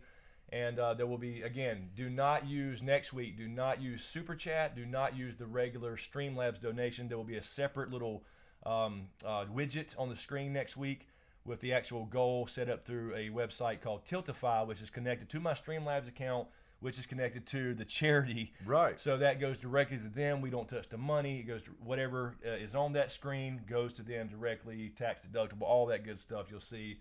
So we set the goal at $2,000. Yeah, tell your family and friends, and let's bust that wide open. There's Corey right there. There's my buddy Corey from Louisiana, a damn Aints fan, but he's still a good guy, even though he likes that fucking football team. But yeah, me and Corey had talked about this actually a long time ago. He had a shirt drive going for when his daughter was at St. Jude, and we could never line up the shirt thing with a video because I was going to wear. I had bought a shirt, a pink Kicking It with Caroline shirt, and I was going to wear that in a video. We could never line that up when the shirt thing was going on as far as the actual campaign. So this is the follow up to that. So next week will be a complete charity live stream, and I want to see record damn numbers then, and let's get them some money to help these kids out because it's an awesome cause. I used to sell pink fresh squeezed lemonade for awareness. The best damn lemonade I've ever had. Huge pink ribbons on my stands, man. Exactly. I totally believe in this. This is a cause we gotta stomp cancer out of the world. Absolutely, man. it's fucking horrible. Horrible thing, but we can use this show's popularity, and this stream has become pretty damn popular. It has. We've been live stream trending every week pretty much that we started this, and let's use it to do some good. So, all right, let's take a few questions out of the regular chat, and then we'll get back to the super chats and catch up on that. I know we're behind on those, guys, and we've probably already answered your question in some way, but we're trying. There's so many people, which is a good problem. Let's see. Let me see if I can find a regular. John Snow says, "You guys seem like great men. Feel free to visit Winterfell anytime." I want to visit Winterfell, Lord Thank Snow. you. Appreciate it. How the fuck did you survive that the deal in the lake, the ordeal in the lake, man? I don't know. At least they did show his frozen clothes they ripped off of him. So I totally believe the fact that he's been resurrected is how he survived that. No man's gonna survive that. Yeah. All right, let's see. Might get out, get on the horse, but he'd die on the way there. Hypothermia. Yeah, pretty much. I mean, again, unless the Night King is somehow not using his power to bring the cold. Yeah. I don't know. And he did that. He did not bring the cold intentionally. It's like he turned it off because, again, it was a dragon trap. It had to be. There's just no other way you could explain that. There's no reason to leave these people alive. He's a proto-Stark. Yeah, you damn right. All right, Lee Barrow says in the regular Q&A, regular chat, I'm sorry, I can't speak tonight. Lee Barrow, thank you, Lee. Q&A, do you think the dragon is a White Walker since he has specifically got it out of the lake to touch its head? Yeah, I mean, I don't guess because a White Walker's technically a human, right? And they were, from what our knowledge, all turned from babies. I see the point. And But, the blue eye and all that. It is but they all have blue eyes, so I mean, I don't know what you would technically want to call it. Not like that, man. Those whites. But yeah, if it breathes fire still, you could say it's like a white walker or white dragon walker, whatever you want to say, as opposed to a mindless zombie. But then again, now, are they mindless? Are they mindless? Because they were going after their buddy. And the one that looked down, it is a curveball. So it's odd now how they're acting compared to before. Kiwi, superfan, Q&A, death pays for life. Danny's son, Vision, died. I can't see. I'm going to lose it. Damn arrow. I can't get it. That damn arrow's in the way. Oh, I might be able to get it. Q&A, death pays for life. Daenerys' son, Vision, died, so she will have a baby. So in her vision, she did come across Rhaego in the tent, but she chose to walk away from that. So you could say that. But I mean, I think with all the children talk and the dragon dying and you can't have babies, and if you're not a book reader, it is specifically mentioned in A Dance with Dragons when she's still in the Great Grass Sea before the Dothraki captures her, that she bleeds again. So that's a pretty big deal there. It is a big deal. Let's see. Arya Singh says, Q&A, am I the only one who feels like they ruined Littlefinger's character? Littlefinger was at his prime when it was him and versus Varys, but now they're ruining him so that people are happy when he's dead. That's a good point. It is a good point. I was saying kind of like before last week actually, he's just kind of sitting up at Winterfell ready to die, like he's got nothing better to do.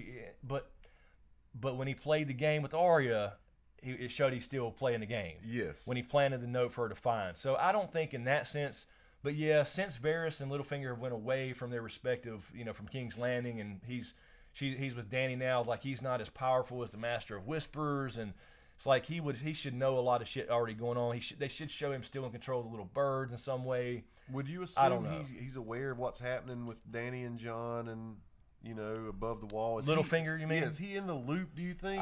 Is he playing too small of a game? Yeah, you really don't know. I think so. I think that's what I'm saying. What I've been saying is he's not making a big deal out of the supernatural, even though he seems to believe it because, what's talking about the wars to come and blah, blah, blah. He's still not really bothering to deal with it in some way. You know what I mean? That's the way I take it. Let's see if I can get live here. Where are we at? No one. I still like Littlefinger too. I do. Oh yeah, I still love his character, but he's a great character. Let's see. Carol has one from Amanda Duncan. SmokeScreen. Do you think Bran sent Benjen to save Jon? That would be good. If they to at least tie Bran in, but please at least show his face. Show his face warging, and then you see a little like Benjen just riding along, go, and then takes off. They could do that easily. Something simple like that. Yeah, I mean, because where's Benjen? Like, is he watching the whole time? Why is he not already helping them kill whites when they need the help? So yeah, it's a good question. At least bring Bran into it in that way, because Bran could have sent Benjen to save himself, if that makes sense. Last season, get Andres Sebastian out of here. What's going on? Just need to be kicked the hell out of here. Hey, moderators. Yep. If somebody's being an asshole, see ya. No problem with that. I'm not going to question it.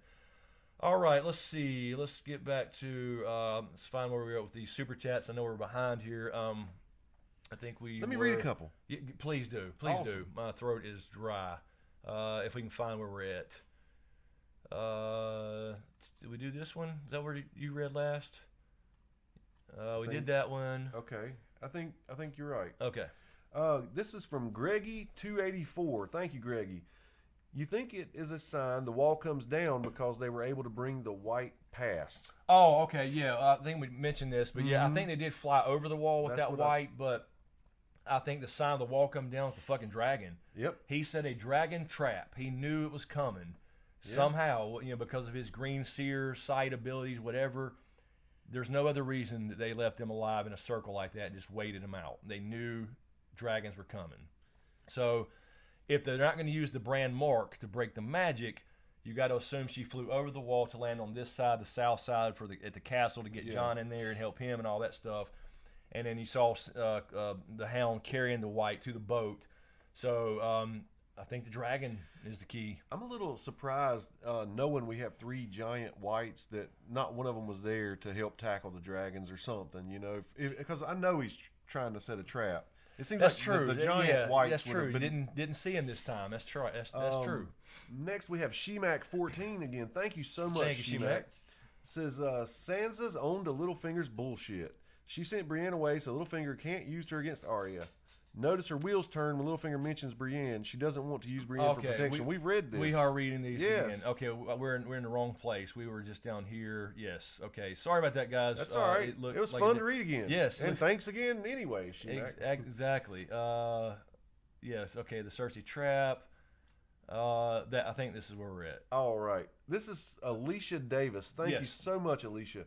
Those faces were too easily found. Why keep... What is that? Why keep Winterfell face? Walter Frey's, Walter Frey's face. Good question. I was wondering about that too. I mean, everybody knows he's dead now. What's just a souvenir? A lot of serial killers keep little souvenirs. And that's exactly what she is. She exactly. is a serial killer. That's true. But and then again, if you think about it, the other one we didn't really recognize, so it could have been a random guy's face, like somebody from the Frey kitchen, for example, when she baked the pies.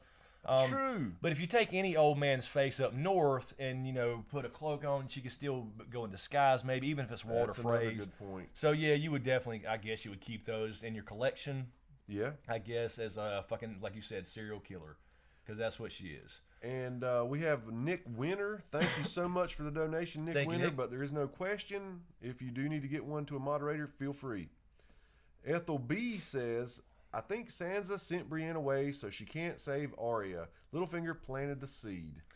Yeah, she did that, but I don't think she would need to save Arya. I think she did it so Arya couldn't, or Brienne would interfere in what's going to happen with Littlefinger in that sense.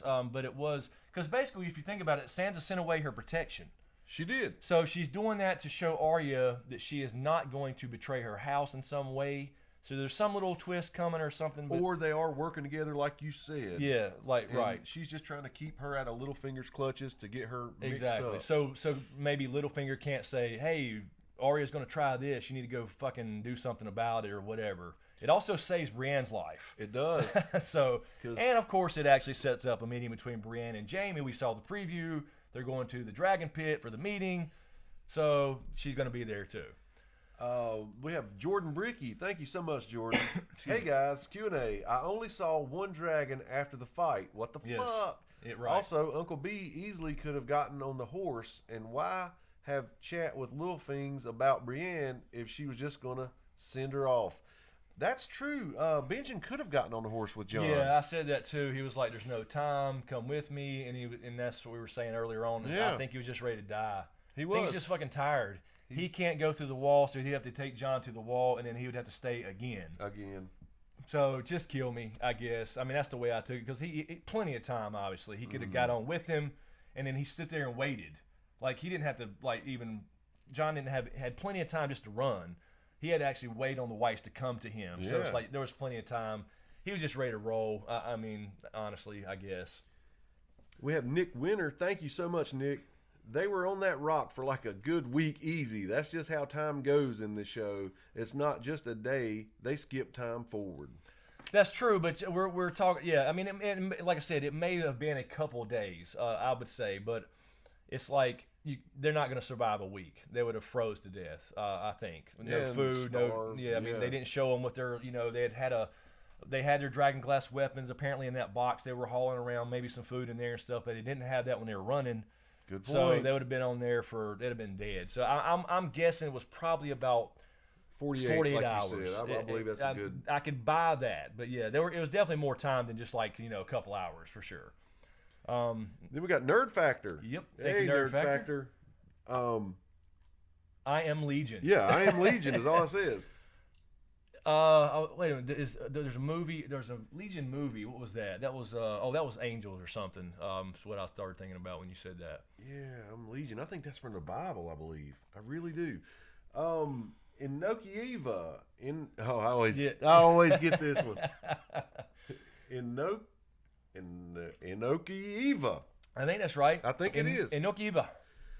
That's Where'd they get the chains? That seems to be the question of the night. Yeah, I know, and I know we're behind on these. This is 11 o'clock. It's now 12. I saw somebody earlier. I didn't see the name as you were scrolling. They said they got the chains at the Walmart. The Walmart. Yeah, punny. That's damn punny. That's true. Yeah, that was the part that just made no sense to me. And again, if they live somewhere near this area where they were created, because it was around the Arrowhead Mountain, right? And they do have a culture. They make armor. They make things. I understand that, but if they had these chains and they made those somehow, they forged them with a smith. They would have to have a bunch of smiths like you said, they have working armor for thousands of years. I mean, that means they were planning on this. They were planning on catching a dragon. Why would you need? They're like Tarzan said. They're like actual ship, modern day Navy chains. That's right. There's no other reason to have those, so they had them ready because they knew this was going to happen. That's the only thing I can think of that could possibly explain them heading back to the crib, grabbing those chains with, shit tons of whites pulling on each one of them. But but what swam down there to wrap it around the neck, it was kind of insane. Let's see, we have Michael Palladino. Thank you so much, Michael. It says, D&D have fucked this season up so bad. Arya and Sansa's conflict should be there, but this shit is hard to watch. Cinema Sins could rip this season apart. Yeah, they could. Yeah, I mean, well, maybe not the season. I don't have this episode. I don't have a problem with the whole season. I understand. Like I said, I agree to a degree. But I get what you're saying. But it's at the same time. I mean, I understand. There's, like you said, there should be conflict. This was a little bit over the top with Arya, but they're really showing her dark side, who she's become, and she's being protective of Jon at the same time. So it's kind of a weird thing with Sansa. But again, that's what makes me think they're doing it almost like to show out, like Littlefinger's listening. Yeah. Or one of his spies is right outside the door. Yeah. But at the same time, would you really go that far in a closed room when nobody can see you? I don't know. So yeah, I know what you're saying. This just had some bad elements in this episode. I've enjoyed the whole season, actually. Seeing all these people come together and all the callbacks and the parallels and those type of things. So I've enjoyed the season for the most part. There's always a few things here and there that I'll complain about, but this just had more than usual. It feels rushed. I think that's what it is. It's definitely rushed for sure. I think they're doing what they can with the time they have allotted. Yeah, it's for sure. Jordan Bricky, thank you so much, Jordan. Whoa. Okay, Littlefinger is a bigger character this season than I expected. Makes me think he'll be successful at some point. Dany losing a dragon might help Tyrion convince her to listen again, and Gendry the MVP. Yeah, that's true. That's true, because he begged her. He had tears in his eyes when she was leaving. Yeah. And the thing with Dany and the Dany thing, a lot of people, there's a lot of Dany hate, and I don't really understand it, because even book Dany, I can see that a little bit more, but she does feel entitled to a degree. But she's also been through a lot of shit, and she has not went Mad Queen. They're putting that out there because they want you to think, okay, she's heading that direction, or there's a possibility of that. I don't buy that for a second, especially after we saw the boat scene. Mm-hmm. Like, no, okay, I've seen it now. We're going to destroy the fucking Night King, and we'll do it together. Exactly. She's like putting her war with Cersei aside. She's willing to meet with Cersei. She could literally fly over there tomorrow in 10 minutes and take over there and be done. The war's over. Yeah. So she's not doing that. So there's just a lot of, this Mad Queen stuff. Yes, there's elements of that. They want you to think, she, like the burning thing, like Tyrion brought up. And I agree. He could have she could have killed Randall and left her Dickon alive, or forced him to, and just throw him in a jail cell. So yes, but I mean, it's a war. Nobody said anything when Ned cut off a guy's head. I mean, that's his job. He was the Warden of the North. Mm-hmm. That's the sentence. So that's just the way it is. So, but yeah, Littlefinger. That was one thing I was going to say is what I said earlier is the play last episode really got him back on track for me. That's what it took. Yep, the big play. And Gendry MVP. MVP. Yeah, I mean, I like the Gendry Jon parallel with the Robert and Ned and all that. So that was very cool, and I'm glad he, like I said, the Rowan got him in shape to run 34 miles back to the wall. Apparently. Alicia Davis, thank you so much, Alicia. She says maybe he needed a dragon who has no bond or rider. Yeah, I guess. But, I mean, he did try to kill Drogon after that. I don't know. She-Mac 14. This is funny. The CGI budget went to John's abs this episode. I did notice I did that. too, man. Yeah, that's true. He was ripped. But I mean, you know, I guess he stays in shape. Kit Harington, I guess. We got Zaphod. Thank you so much, Zaphod. Thank you, Zaphod. Ice wizards raising dead people. Wheelchair-bound kid time traveling. But everyone here is all, oh my God, those chains are so unbelievable. No, Zaphod, I totally get that point. And what I was saying earlier, yes, you have to suspend your disbelief. But at the same time, it's like, come on. I mean, where did they come from, the giant chains? If, like I said, it would be fine. I would have had no problem with it if there were ice chains or whatever. But then again, like I said before, if they planned this thing for a while, like they knew this was coming, this is what they've been waiting on for whatever reason because of the green sight ability or whatever, okay, that makes sense. But they're not going to, at least maybe they'll reveal that to us. I don't know. But it just, you got to admit, it looks odd for them to have all of a sudden out of nowhere these giant chains. So that's all we're saying. Yeah, I mean, it's not that I'm not trying to hate, but it's just my opinion. That particular scene was very odd. It was. But you know, it's still Game of Thrones. We had to step away from it for a little bit to think like you're thinking. Yeah, exactly. You know, that's it. But it's Game of Thrones. Coming right out of that episode, where the fuck the chains come from? Yeah, I mean, but it's Game of Thrones. I love this is the best show on ever. I mean, it's still my show. It's like cold pizza. It's still pretty damn good. Hell yes. I mean, regardless when you have a bad episode. So that's all it is. But yeah, you're right. I mean, there's magic involved, so you just gotta believe it. Yep. William Bonilla, thank you so much, William. Viserion could now be the Song of Ice and Fire. Yeah, right. Technically. And that's what I mean. Is he going to breathe ice like an ice dragon, or is he still going to breathe fire, or anything for that matter? Will it work? And I think it has to. I think that's where the wall's coming. Javon Kopp says the Night's King. Oh, thank you. That's an odd donation amount. Appreciate it, Javon. The Night's King ain't never missed the arm day, apparently. Yeah, in the gym. The Night's King be like, do you even lift, bro? By the way, huge fan of the channel. Thank you so much, Javon. And you're right. That was definitely. He didn't miss any arm days. That's true. That was definitely planned because you saw the ice spears. They were ready and waiting, and they were just sitting there waiting for the dragon to show up, which makes me continue to believe that was definitely a setup, a trap. Nick Winter, thank you so much, Nick. Thank you, Nick. They can get those from anywhere. Dead wildlings, the battle, etc. They're still intelligent. Yeah, that's true. Yeah, we're not saying the Night King's not intelligent. Obviously, right. He's intelligent. It's just like, and yeah, they skipped some time there too, so we understand that. But by the time, so you really don't know how much time where they went back to that lake. But that's what I mean. There's when you change scenes from let's say Winterfell to King's Landing, or let's say last week, Winterfell. We need to send ravens, and immediately go to the Citadel. Okay, they've got the raven. There's a continuity there, so you can accept that it's been a 3 weeks since the raven flew across the continent. Right. You completely understand, but there was no continuity with the cut back to the chain scene. Is what I mean. Yeah, that's if they showed them, like I said, if there was some indication that they went and picked those up, that it was a plan, and like I said, maybe they'll show that later. Maybe they'll show a payoff scene that shows. This was, in fact, a trap. He knew it was coming. Maybe Bran tells us that, whatever. That would be fine.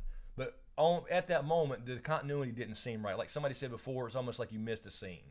That's really all we're saying about it. It's not that they're not intelligent. They do have armor. We said right up front, yes. Right. They have armor in a culture and a language, so they can certainly build that, but it had to be a plan. That's right. That's all we're saying. I think Kai of Winterfell. Oh, okay. Thank you so much, Kai. Hey guys, wasn't Dany's abusive brother named Viserion? His name was Viserys, and that's who he named the dragon after. He named after Viserys, Rhaegar, her brother, Jon's father, and of course Drogo for Drogon. Sectrum, thank you, Sectrum. Dany should breed like 20 dragons. They're sexless. Yeah, it's unclear how that works. It's said that they could, in fact, switch sexes to lay a clutch of eggs. It's not really confirmed or denied in the book, so we really don't know how that works. And can she order them to do that? We don't know. That's right. Just one of those things where we are still, just pop out an egg. We're just we're completely in the dark about that. All we know is Targaryens used to place eggs because there used to be tons of dragons. They used to place eggs with Targaryen kids in their cribs to bond with them immediately with this blood bond, and they would be the hatchers of those eggs. That's awesome. It just hasn't happened in 100 and something, 150, 160 years. Jordan Bricky again. Thank you, Jordan. Zombie south of the wall equals wall magic broken? No, I don't think so. If you think about the Night's Watch original Flowers guy and the other guy who returned, they had already started the process. They came through the wall, but then once they're past that barrier, they continued to turn. So if they would have already been full whites and went through the wall, they would have exploded just like Bloodraven's cave. Yeah. So that's what we're told, but that's why we were showing the cave scene. Yeah, that's exactly so, why. yeah, as long as they went over the wall, there's no problem. So they did go over the wall in the dragon. That's the only way they could have got by. And then we have Sectrum again. It's there was a double. Thank you so much. Thank you, Sectrum. There was a double of the same question. And then Top Shelf Underground. Thank you, Top Shelf. Excuse me. No question there. If you want to throw one at a mod, feel free. Higa Herger again. Thank you, Higa. Thank you, Higa. The banner was great. Beyond the Wall was a trap. Either that or they are falling into perfect faux territory BS. Hope Walter Frey is a trap for Littlefinger. He must die. Yes. I definitely, and again, I'll watch this again for my in-depth review or whatever breakdown video this week, but I took it as a trap right off the bat. It has to be a trap. It had to be, they were dragon bait. They lured the dragons. He knew it was going to happen somehow, and maybe Bran will give us some insight into that. Andrew Smith, thank you, Andrew. So, do you think Jorah gave Longclaw back to Jon because he knew the sword would go to Dany's and Jon's kids eventually, knowing he can never be baby daddy? Yeah, I do think, and now he knows that. I don't know if he's thinking that far ahead, but yeah, I think he knows that Dany can't have kids or something. So I don't think he probably wouldn't be thinking that, but I do think he accepts. I think he saw with the meeting with Jon and Dany for the first time when he came back. I think he saw that there. They're out there by themselves. They're hanging out on the cliff by themselves. I think he recognized that, and I think he accepts it, that he's Captain Friend Zone, but he still loves her and he's going to serve her. So that's right. It is what it is. So yeah, but that clue I took that as a clue to Dany will be able to have kids, and she just don't know it. Yeah. So me too. Nerd Factor. Thank you, Nerd Factor. Again, thank you. Bran can look into the past as the three-eyed raven. Can the Night King look into the future? For every action, there is a reaction. Yeah, well, we should. They all have that ability. We've always said Proto Stark, and that's what he was or is, and had that green seer ability, and that's why he's connected to Bran, and like he could sense the ravens and touch him physically in a vision. So yeah, they can all see everything at all times and all places for everybody. That's a lot going on in your head, which is why Bran's changed so much this season, and it's kind of like a zombie Bran, emo Bran, as we've been calling him. We got Roger Pitts. Thank you, Roger. Thank you, Roger. Giants had chains. Giants are now whites. Weak but possible. Arya is making Sansa feel her guilt to make her loyal to family, finally. Yes, that's true. That's points, true. I like that. That's a good point. But they didn't show like that. We saw the white giants in the opening scene, episode, and hadn't seen them since. Imagine that if you saw a 1/1 size guy walking to that stone rock in the middle where they were trapped. I'm scared to say this, but we need to check Streamlabs. Oh, I know. We're I think we're at the end of this almost. Okay. So all right. Let's so grab yeah, these. we got let me make sure I'm. Go up one more. Keep going. Okay. Rogers. Oh yeah. Let me just grab this here. Sorry guys, I made it There we drop go. to the. Okay, Shemab. Night King pulled a John McClane on Dany. Now I have a machine gun. Ho ho ho. I 100% thought Arya took Sansa's face when she talked to Littlefinger and Brienne. Sansa's behavior just seemed off. Yeah, like she had actually killed her or something. Yeah, I know a lot of people have been thinking that we're going to see it Sansa at some point rip off her face and it's been Arya and stuff, but I think they'll come together. I think they'll turn, and Sansa will be the one to do that. But yeah, if you think about that would make a little sense if you think about, if you don't think that's going to happen, Sansa sending Brienne away, and Arya that being Arya makes sense. Yeah, it does. Like I'm sending you now, go without and take Podrick too. And then by the way, it was Arya the whole time. Now her protection's gone, her personal bodyguard. So they could, if they go that dark, I would be surprised but it's certainly possible. I can see it. Alicia Davis, thank you, Alicia. Why not break ice around them with the hammer? I said the same thing. He yelled out too, and the Hound actually did that one time, and then it's like they stopped. Like, just start yelling at everybody or going around the thing and keep breaking it again. At least buy some time. So at least he did it the first time, the one time at least. Mike Harris, thank you, Mike. Mr. McGiblets on Twitter. Okay, so, all right. Thank you, Mike. Fucking Magic T, LOL. Chains should have been White Giants and Hodor. John can't freeze like Danny can't burn. Yeah, now that's a good point. That is a good point. Really good point. Yeah, that he's and in the books it's not implicitly stated. I mean, obviously they wear fur coats and all the Starks I'm talking about. But there's if I don't know if you got that far in the Game of Thrones yet. There's a scene when Ned's in the bedroom naked and Catelyn's like, how's he standing? Exactly. And so there is some idea there that the Starks may have some cold, be a little bit more immune to cold. So, and we've been saying, and we said in Dragon Raised by Wolves, parts 1 through 4, that I missed it. There's got to be something with Jon and his blood magical, and so maybe that's part of it. Like we were saying, I could totally see it. And I re-released a little portion of Glad Dragon you brought this that week. Up, actually, yeah. Because it makes me think. I re-released that little portion where we first mentioned. I think we mentioned it more in part 4. That video about how to kill the Night King. That may be the part involved where if they have to, because I don't think Dragonglass is. I think they're going to have all this build up for Dragonglass, and somebody stabs him one, and he looks down and goes, yeah, and it doesn't hurt him. Yeah, dude, I already got one in me. Exactly. So he's got one literally in him. So if that has to be taken out, that seems to be the way to kill him. I think we may be on that one. I'm not sure. We'll see. Just he needs a Valyrian steel suppository. Yeah, exactly. Jordan Bricky. Nope. No, missed one. I think we're That's right like here. saying your name, Jordan. Yeah. Daphne Bree. Thank you, Daphne. Thank you. Q&A, when Barrick says kill him, he turned them all, yeah. And John says you don't understand. Does he know something we don't? Thank you, Daphne. I said this out loud. I was like, wait a minute, what do you mean you don't understand? Totally forgot about that. Barrick was absolutely right, and you're saying you don't understand, so what are you saying? You still just want to run for I mean, I guess he was maybe saying, look, we're not going to be able to do it. We got to have dragons, maybe? Because I was like, what do you mean you don't understand? He's exactly right. He's exactly right. They just proved that was going to happen with the other White Walker, so if you kill the Night King now, there you go, you cut the head off the snake. Right. I guess he just meant, look, we're just not going to be able to do it. There's no way. We don't have the energy. They had passed out before they ever got to him. I guess. I don't know. So I guess he was saying we got to have dragons involved. We got to hit these from the air. I don't know, but I caught that too. I'm gonna try to think about that as I watch it again and see if I can notice anything or something that was missed or whatever. Jordan Bricky, thank you, Jordan. Do we ever learn why Stark must be at Winterfell? Yeah, I don't know, man. We talked about that a little bit in Dragons. I know we say that all the time. I know it's cliche now, but that's just why it's a drinking game. But I don't know if that actually means anything or not. Because it's like when the Night King. Because if you think about if it means something like a prophecy type thing, like winter is coming, like it used to be used.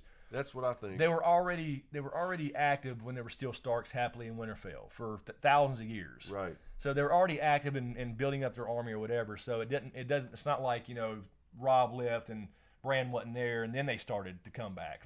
You know what I mean? So I think we'd have to tie into that somehow.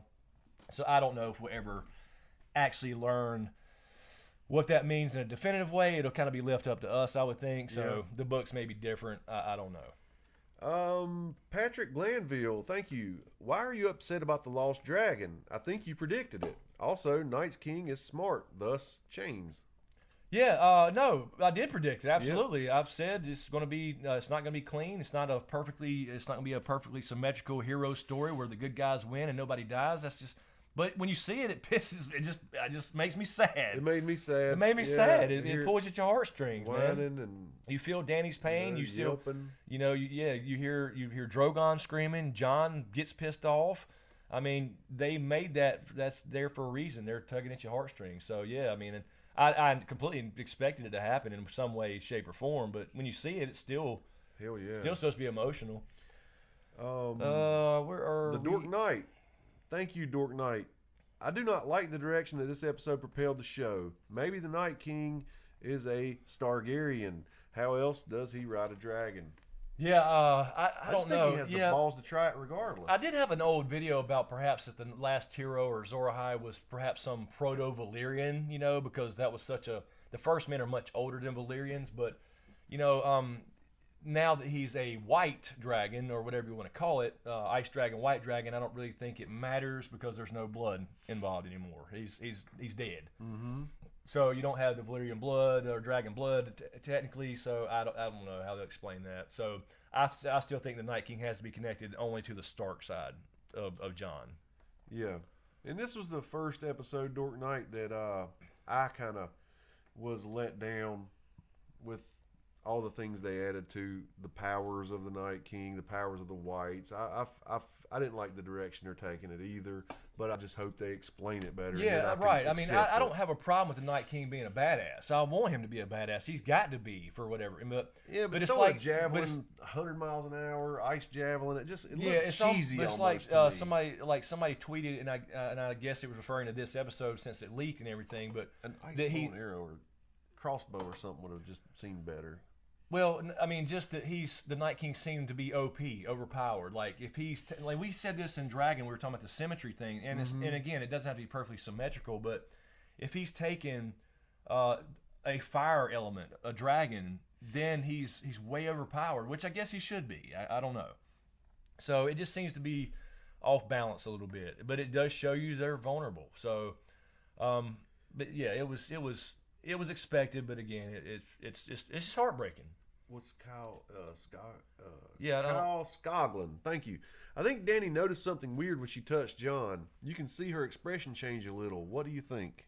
I didn't think catch her expression change. I thought. I don't know that I think she was just pulling off a little bit from the hand holding, but what changed with her to me from that scene was when she saw the scars, like, oh, it was real. Yeah. It wasn't a figure of speech. Exactly. I think the hold hands thing was just kind of a pullback, like, oh, okay, you need to get some rest because otherwise I'm about to get naked. Yeah, I can you know see what I that. mean? Yep. And you know, that's the way I took that particular touch scene. Her expression did change with the scars. Yeah. I think it was more like, okay, I really see you for who you are because I see you really did take a knife for your people. Damn Skippy. And then of course he saw her for what she is now. She actually risked her own life to go save them, and that was lost a child basically. Lost a child, and to do that, and she wasn't sorry about it. So that really kind of got them, like, you know. That's true. Yeah, she lost a child and still there, still down. And said, "I'm glad I got to see it because otherwise you can't believe it." Ethel B, thank you, Ethel. Bran has to reveal the death of Jon Arryn and Ned as Littlefinger, or the Vale armies won't put up with the Starks killing Littlefinger.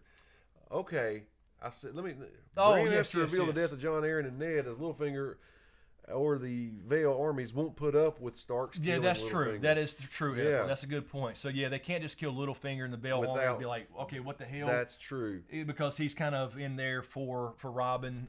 So, good point. Yeah, Bran will definitely come into play. Good point, I totally agree. That has to. Vincent Ciadella, three Dragon Riders confirmed. Danny rides Drogon, Night King rides White Viserion, and Jon rides Danny.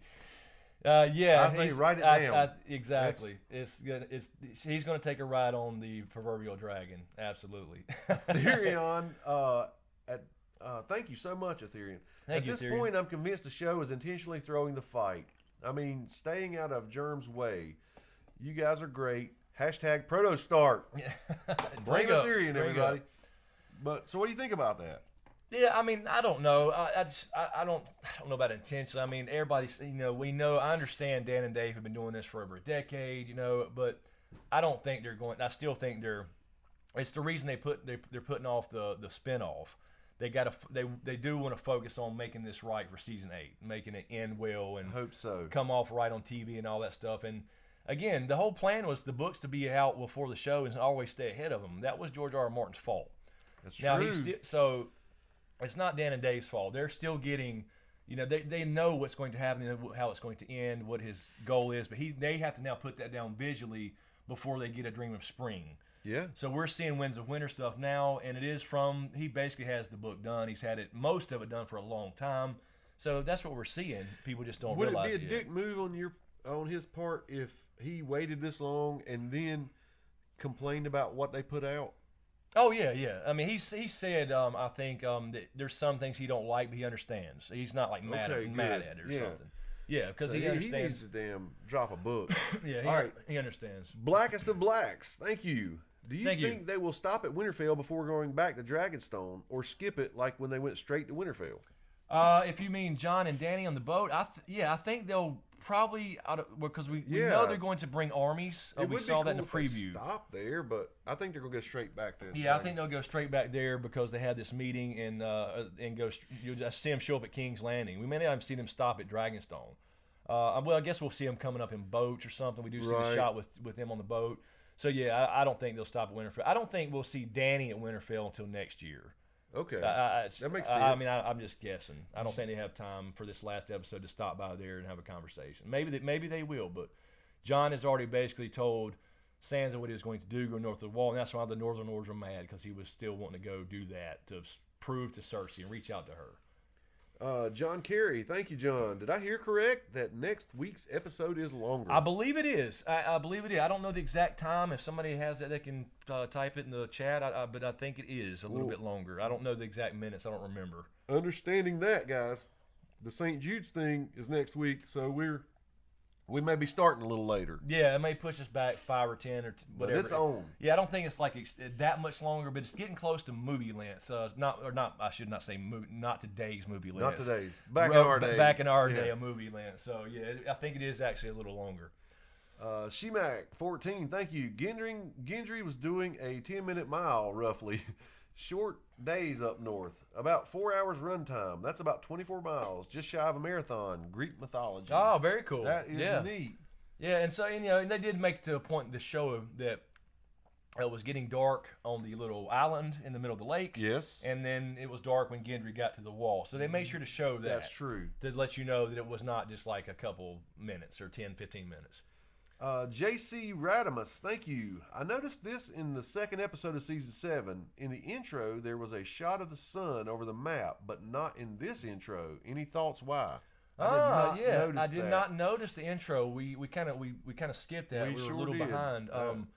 But yeah, I'll check it out for the actual review and see. But they did change last week. They changed the ice again from the side of the East Watch. So they are changing little minor things, and they pay close attention to that. So yeah, I'll definitely check that out. And if there's something there, I'll definitely mention it in the proper review breakdown this week. Don't hate me, guys, but we did peak tonight at 5,673 viewers at one time, and I see we don't even have 1,700 likes. Come on, you know you like us.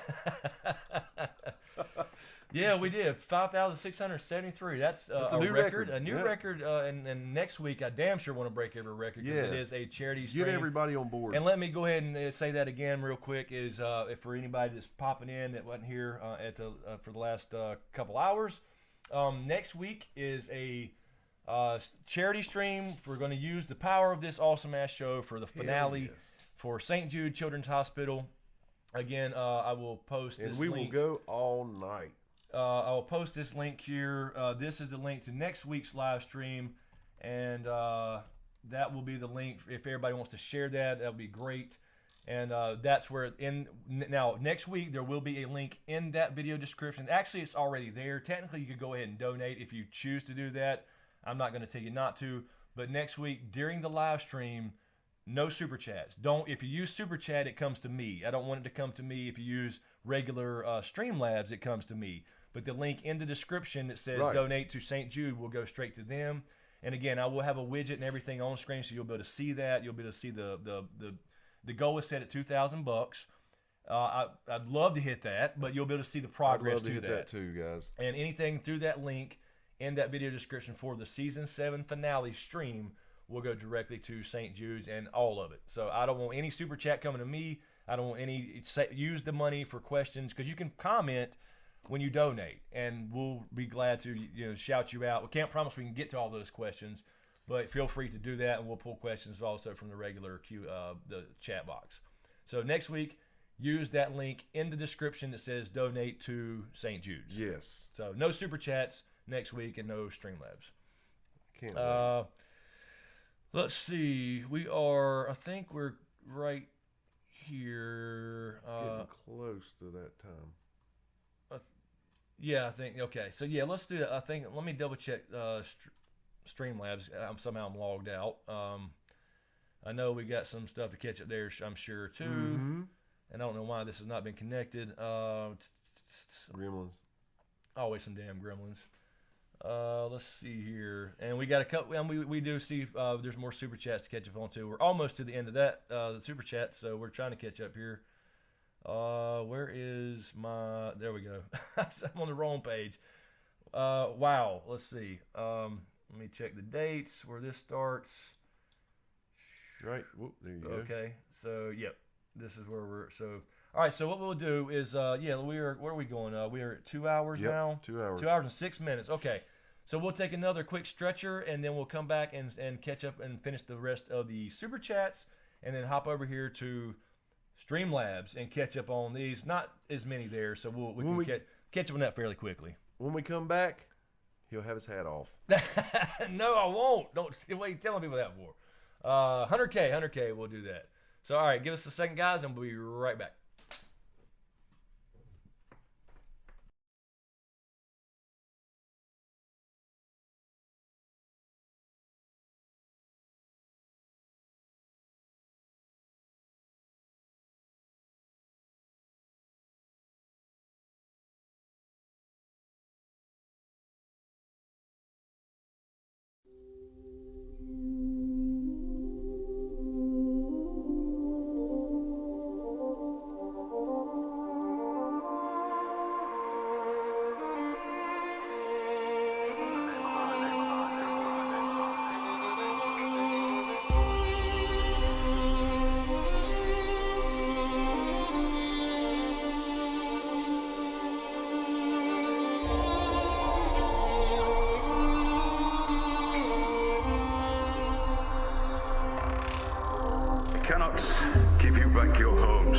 Restore your dead to life. But perhaps I can give you justice in the name of our king.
Perhaps I can give you justice.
All right. We are back, I think. I think we're good. I think we are.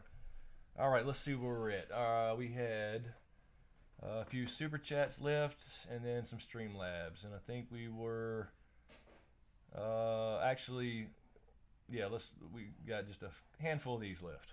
All right, so I think we were at Noah? Noah C. Noah C. Thank you, Noah. I don't see a question. Maybe there's one above here. Let's see. Yes, Carla Stark. Thank you, Carla.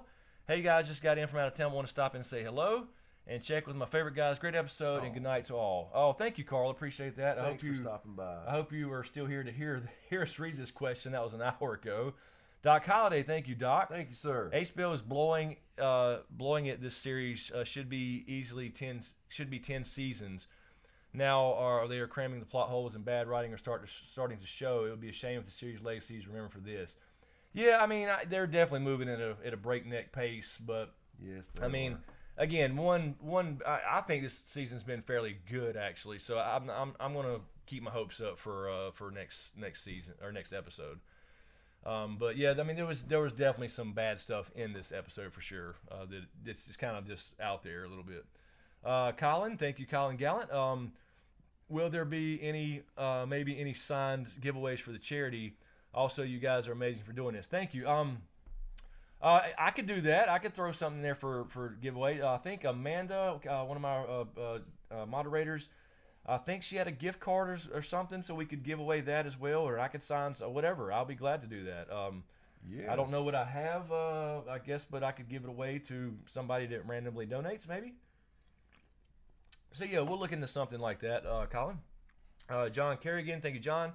I'll buy a signed SmokeScreen shirt. Okay, all right. You would have to. The thing is, I'd have to order it and then send it to you, but we can arrange that.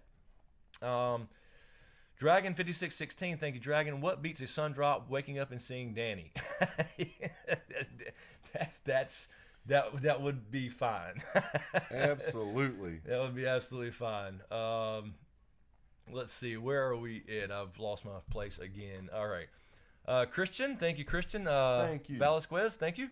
Shout out to my main man, SmokeScreen from New York. Now this will be an aerial battle. Do you think Jon will ride Rhaegal and help draw a gunfight with Syrian? I think so. I mean, at some point it's going to happen. Maybe not this season, but yeah, I think at some point when he finds this, he's got to find out his heritage or whatever. So I think that'll come into play. Mark Hunt, thank you, Mark. What's your thoughts about the whole conversation between Tyrion and Dany? I think it was, like we said before, I think it was basically to let us know that she can have kids and she just don't know it. So that may be an end-game thing, a dream of spring type of thing. It's not going to be immediate by any means, so I think that'll be what that's about. N. Wilson, thank you, N. Wilson. Is Jon surviving ice a parallel to Dany surviving fire? Yeah, somebody else mentioned I think that's a good point. That is certainly a good point. You got to think about that aspect of it, the magical aspect of it. So very well could be kind of a in-the-moment thing, but he was hurt. So it wasn't like he walked out completely fine like Dany did. You know what I mean? That's another good point. That's You could kind of look at it that way too. Laura Bill, thank you, Laura. Q&A: Will dragon glass kill a white dragon? It should. It technically should. So yes, I mean we would think that, but yeah, because we did see they had their dragon glass weapons. Jorah had the daggers. That was the weird weapon we all were wondering what Tormund was carrying around in the trailer. I know. He finally pulled it out. It was basically a dragon glass axe, and it was badass and looking. It was. I loved and then the Hound had some little hatchets with dragon glass. So I'm assuming it would. Rodriguez, thank you. I feel like for such a huge episode, and since we are getting fewer, the whole dragon fight seems rushed. Danny didn't even mention Jon's scars. Thanks.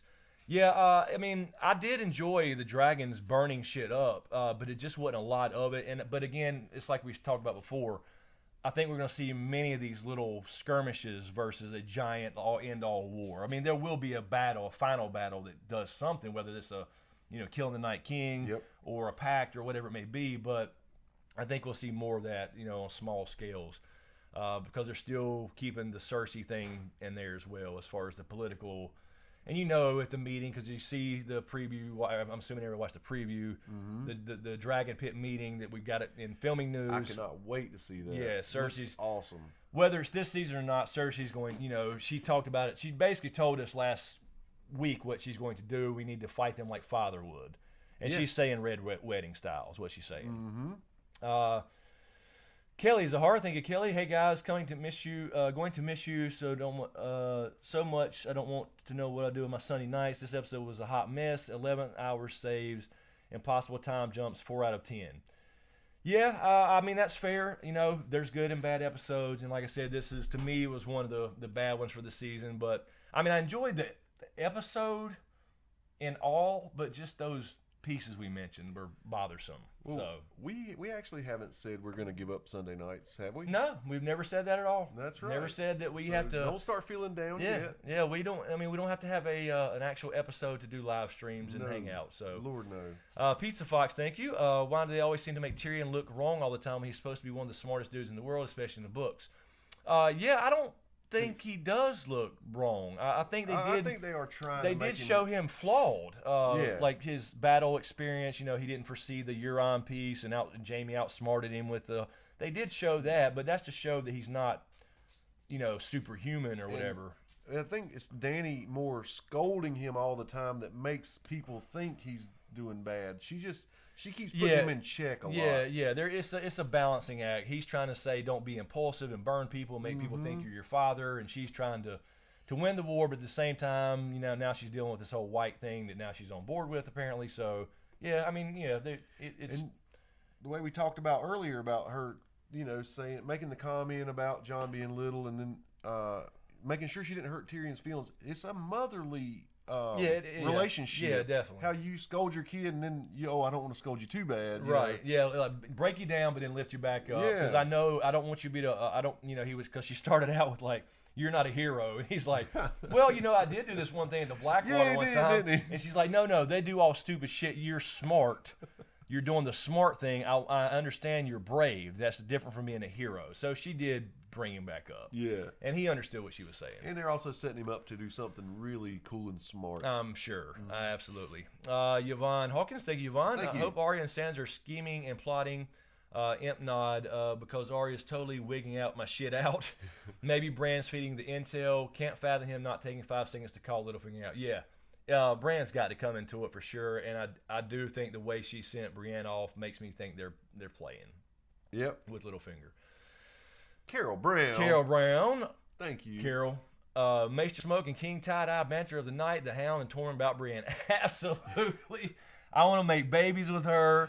Could you imagine those big beasts that take over the world? And he said, "Oh man, she looked at you like she was wanting to skin you alive or something like that." You do know her. You do know her. Exactly. So yeah, I can't wait till for that reunion as well. Linda H, thank you, Linda. Thank you. Am I the only damn one who thinks the damn Night King won't say damn secret weapon? That's why V. So he drowned.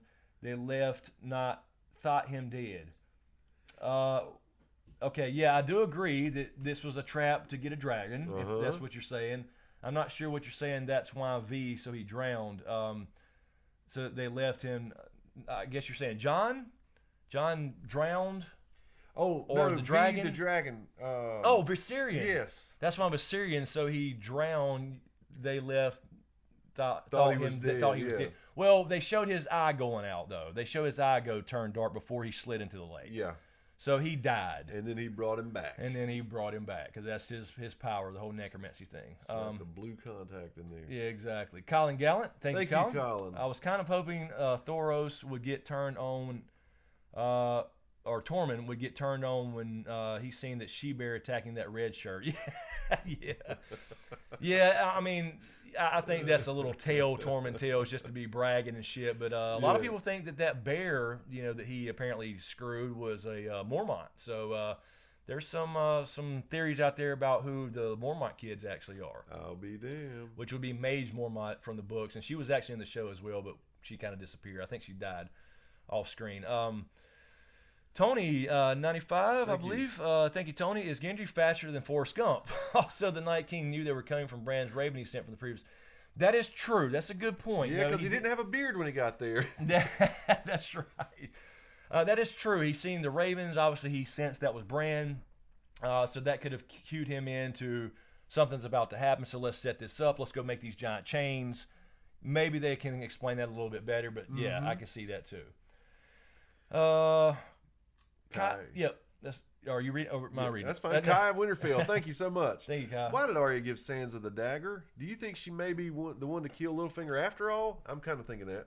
Also, this episode was a little crappy. They could have made up for it if Dany mounted Jon to help unthaw him. Yeah. Awesome. Yeah, he should have been. You're right. They could have made up for it with that. Yeah, they could. Yeah, he could have been ready for that already, huh? Even when he was frozen. But that would have been funny. No, the dagger thing though, I think it was more of a symbolic thing to kill Littlefinger.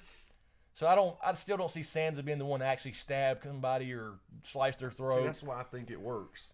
It could. I mean, I can see it both ways, but I think it was more of a symbolic thing. Look, here's what you do with this, what you want to with. You know what the problem is. You know are you going what to betray? Are you going is. to stab me with it? Or are you going to stab somebody else? Exactly. So I think it's more of a thing with that, and she'll call him out or something. Patrick Snyder, thank you, Patrick. Thank you. John literally knows nothing. That was a trap from the get-go. I feel like at this point John would fail for someone saying his shoe is untied. Would fall for somebody saying his shoe is untied. That's funny, Patrick. Yeah. I mean, it was another kind of like he got in over his head. He did. Even Tormund told him only stupid people come, smart people don't come north looking for the dead. So yeah, the whole idea was kind of odd, I know, but I guess that's kind of the idea, is reaching out to your enemies too, including Cersei. So we'll see. 619 Bully. Thank you. Night King killed Viserion first because if he first killed Drogon, the humans would have charged at him, not allowing him to shoot more dragons. Yeah, maybe, but then again, maybe he explodes and all those humans die. I don't know. It's hard to. It's just when you see something stationary right there and you walk through the flame literally and get that close, it seems obvious, but maybe he was going to, and then he saw that Viserion was coming around, still burning shit up, destroying his army, and he said, "Okay, I need to take care of this one because he's still burning my army, which I've worked to build up all these years." So saw what happened to Jaime in a vision, or what almost happened to Jaime when he charged. That's true. While he was on the ground. That's true. Let's see. Top Shelf Underground. Thank you. If Bran works the zombie dragon so they can kill it, will he die when it does? Since it's mindless zombie, can now he warg and take control? Well, we don't really know if whites or mindless things can be warged. I mean, we know that there's some kind of control via the Night King, this hive mind control, but we don't know if that's really warging. It's something similar, obviously, but some of those things are just literally skulls. So it's a reanimation type thing. That's all it is. Well, it's changing it a little we bit. don't really know exactly. We just don't know enough about it. So I know a lot of people still think Bran will warg a dragon. It's certainly possible, and we'll see. Maybe that could, stop White Viserion, and Bran's the key to that. So who knows?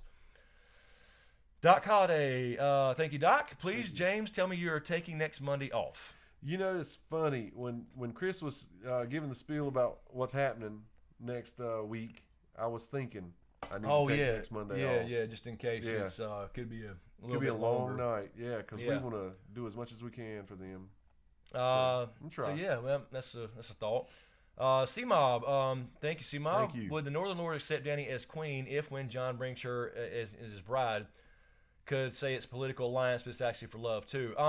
They wouldn't at first until Jon and them, until they find out what she's done. So I think that was the idea when Jon said, "Okay, I'll bend the knee. I'll be you're my queen, whatever." But it's still going to have to be, like she said, what about the people that sworn to protect? And he did say they'll learn who you really are. So it's going to take some convincing. So I do think we'll see Dany in Winterfell next season. I don't know if we'll see that in this season in episode 7. She said, "I'll be your queen if you know what I mean." Exactly. Aetherion, thank you again. Thank you. Back in the cave, are there plot lines now? What do you mean, drawn on the wall? Yeah, exactly. Yeah, I mean, I don't know. It is what it is. Like I said, I mean to be overly, critical. I still love the show. It's just a couple of those things were just odd. But again, if they can come back around and explain that, and the main thing is the chain. One episode has to be the worst of the season. Yeah, this that's is true. Probably it, because I've loved every one of them. That's true. And plus you're just kind of pissed off and emotional about the dragon dying because, I'm sorry. I'd still pull for the dragons. I do. Mm-hmm. Jonathan Giswald, I believe. Thank you, Jonathan. What will happen with Jack, and will he return in the future? I don't think he will in the show. I just think you can see the speed they're going. I would be cool if Jack had actually kind of caught up with Arya and said, "Look, we are a cult of assassins, but we do have a few morals." Oh yeah, that would be cool. That would be kind of cool if he showed up to put her in her place if she's going to go in this, But then again, we'll see if this is a play on Littlefinger or not. I don't know, but yeah, Arya was over the top this episode. Carlos Matos, thank you, Carlos. Thank you. Do you think Tyrion will suggest to Cersei that their only chance is to bend the knee to Dany, so they fight together? And in exchange, the Lannister will have the throne succession. Dany can't have a child. I don't think that they would want anything to do with Cersei or Lannister ruling again. I think that's her idea of breaking the wheel. Only Targaryens or whatever. But I think it's going to go the succession speech that Tyrion gave her was like. Mm-hmm. If you can't have children, there's not going to be any more Targaryens, but you have to pick somebody. So that suggests it could be anybody else too, until of course the whole Jon thing happens, when we'll see. But maybe that's what breaking the wheel means. But I think it's going to ultimately mean a change in the system as opposed to a monarch. That's what I picture. That's what I think. That's the way I think they're going with that. When will they put some armor on these dragons? Patrick, thank you, Patrick. Thank you. Agreed. I said this weeks and weeks ago because we man. kind of had it. this idea of they're going to die somehow. James had said, one lands and a bunch of whites attack it. Or we didn't expect the Night King to throw the javelin, but yes, I mean, that's where I thought Gendry could come in. Aegon had dragon armor. I thought it would be cool. But Who wants to spend an extra $15,000 on armor CGI? I don't know. I have no idea. Blake Baxter, thanks you, Blake. Thank you. Q&A, how did the White Walker spear hurt the dragon when all the dragon-related items, i.e. Valyrian steel, are shown to be immune to their weapons? This was ice, I guess. It was a magic ice spear, literally, made with magic. So maybe it's kind of the whole, ice versus fire theme, I guess. So we really don't know. But it was a pretty big-ass spear, too. And I think it may have caught him in the heart the way he hit him, because he hit him just perfect and whatever. I don't know, because there was a lot of blood. Because it was on fire for a minute, and then that went out, and it was all blood splattered everywhere. So I'm just going to assume it was the heart. Colin again. Thank you, Colin. I'll ordain over $100 next week for a signed shirt by both of you. Also, Protostart shirt came in, and it's awesome. Definitely watching Game of Thrones shirt. Oh, awesome, Colin. Yeah, we can. I'm down with that. Yeah, we can arrange that kind of thing. I'll have to order shirts, obviously, and then send them out, but we can do that. Shoot me an email or something. Let's see. GC Swift, thank you. Thank you. Gendry goes to man school. No more winging. Oh yeah, that's what Hound was saying he was doing. Whinging. I'm sorry, whinging. Yeah. Yes, yeah, whining about shit. Yeah, your lips are moving, and you're complaining about something that's whinging. This dude died 6 times and he ain't bitching about it. That was funny. And Gendry was like, "Yeah, that's kind of a good point. Yeah, I'll get over it now." That was a great dialogue. And see, that was what was great about the show. The banter between the heroes. and if you picture, I mean, he's kind of been alone, hammering out this shit. Yeah, just, exactly. you know, and he does have a right to bitch and moan a little bit. Now though, he's actually hanging with some cool dudes that rub off on him, and then he'll be the perfect character. Oh yeah, absolutely. GC Swift, thank you. Thank you. Gendry I'm sorry. Noah C, thank you. Thank you. What was the first face Sansa found? Mirren Trant. Oh yes, it could have been Mirren Trant. I don't know if she would have had no. See, I don't know. I didn't recognize it, but that's a possibility. But then again, that was when she stole the face and then went blind. So I don't know if she had the skills at that point to take the face, but it could have been. Plus, she stabbed the eyeballs out, and it had the eyelids. So yeah, but now that I think about it, it did kind of favor him when you go back and look. Yeah, because now I'll look, and it did kind of favor him now that I think about it. Let's Alicia see. Davis. Thank you, Alicia. Yes, thank you. Shouldn't his army be depleting from deterioration? The Night Kings, I guess over time it would, but especially when you get south, but the winter's coming with them, so I think the cold helps preserve that. I would say so. So yeah. I think that's the idea: is if you have no winter, then that's why they only come out at night, or when they block the sun with their storm or whatever and keep it cold. So I think that's what helps with I that. bet they smell rank. Oh God! Marching in Well, then again, freezing cold, maybe they don't. But then again, it used to be warm before. You know what I'm saying? Before it was always winter up there. Let's see, Kelly Zahara. Thank you, Kelly. Thank you. Was Tormund the one who convinced Jon to bend the knee? No, I think Jon did after seeing what Dany did. I think so too. I think that was straight up. They straight up told you he was sorry about the dragon dying. She showed up and didn't have to do that. No, she could have just worried about her war and getting the Iron Throne, and she put that to the side, and that proved that she was, a good person, a good heart, blah blah blah. So, I think we're here. Linda H. Yep. Thank you, Linda. Said sorry, super chat was short. Night King shot. Viserion rather they cut off, I guess.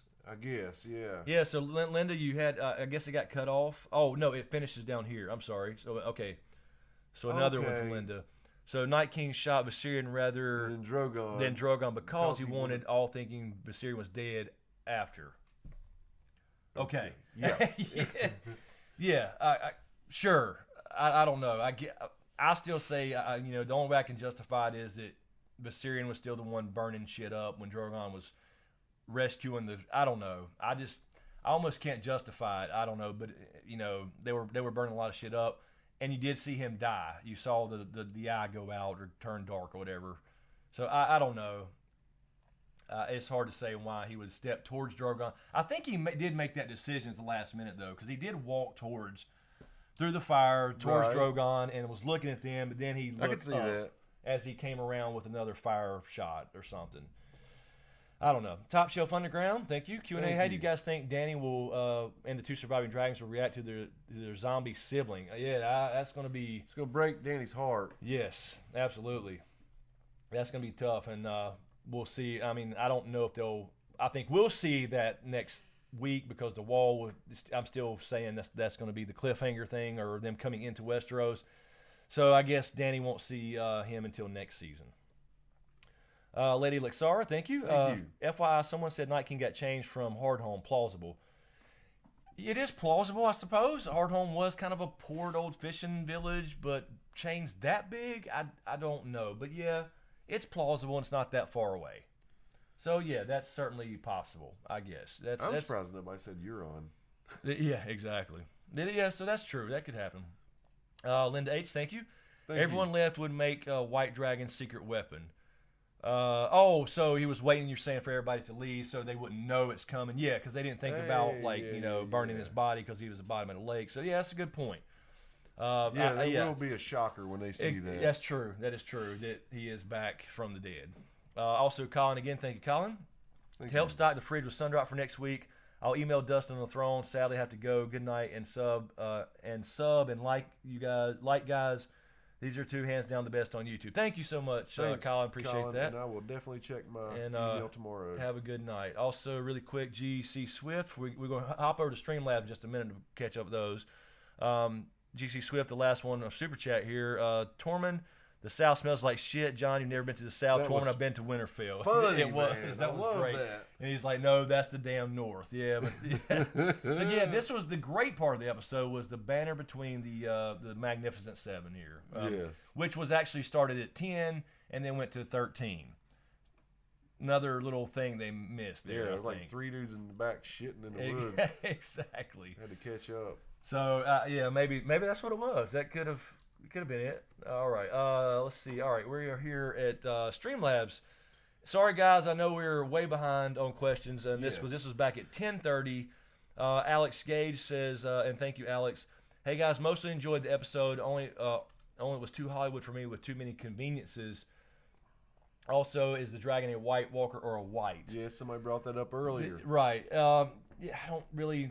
I think it's just a white dragon because I think only people are White Walkers turn from babies. We got the whole Craster thing. Otherwise, there's no point in that. If they can turn you know what I mean? I don't really know how that works with a dragon. Nobody really does. It's magic. Let's see. Michael Danowski, I think. Michael, Danowski. Thank you, Michael. I think Arya is on to Littlefinger. Or else Sansa would be dead by now. He's a goner next week for sure, I think. Thoughts? Yeah, we've been saying that, and I know we've probably answered half of these. Yeah. Because these were put in. So, yeah, forgive us if we kind of speed through these a little bit that we have, but I think you're dead on. Yeah, Michael. and these, I hope you guys are still on here to at least watch it back to see we're answering these, because we're so behind on these. Austin Gonder, thank you, Austin. Hey, guys, what a fucking episode. That zombie wear was badass. The bear really scared me, actually. Yeah, it came out for the flanked him we were talking about. I thought Danny was about to kiss Jon at the end. Kind of disappointed that Jon offered to bend the knee. Do you think they would get married? I hope they do. I want them to be equals. I do at some point. It won't be this season. I do, and I thought that too. But I think that's why Danny pulled back a little bit. Okay, he's got a rest for real. Like he's actually hurt. Mm-hmm. So but it was in her head for sure. Austin again, thank you. ORP Thoros, I love this episode a lot, but I wish I had not been spoiled about it. I was so sad when Syrian died. Beric and Thoros looked badass with their that was a badass. Hell yes. I did love when they at least they showed Beric kind of running his hand across the blade, like cutting himself instead of just magically lighting like a lightsaber. Yes, dude. So using his blood, it makes you wonder if cool. like Jon's going to do that at some point or something. I don't know if he need to, but at least that, it does help with the fire on there. Yeah, this is where it actually matters, as opposed to good point. You always said what point to have one, but it mattered. Mm-hmm.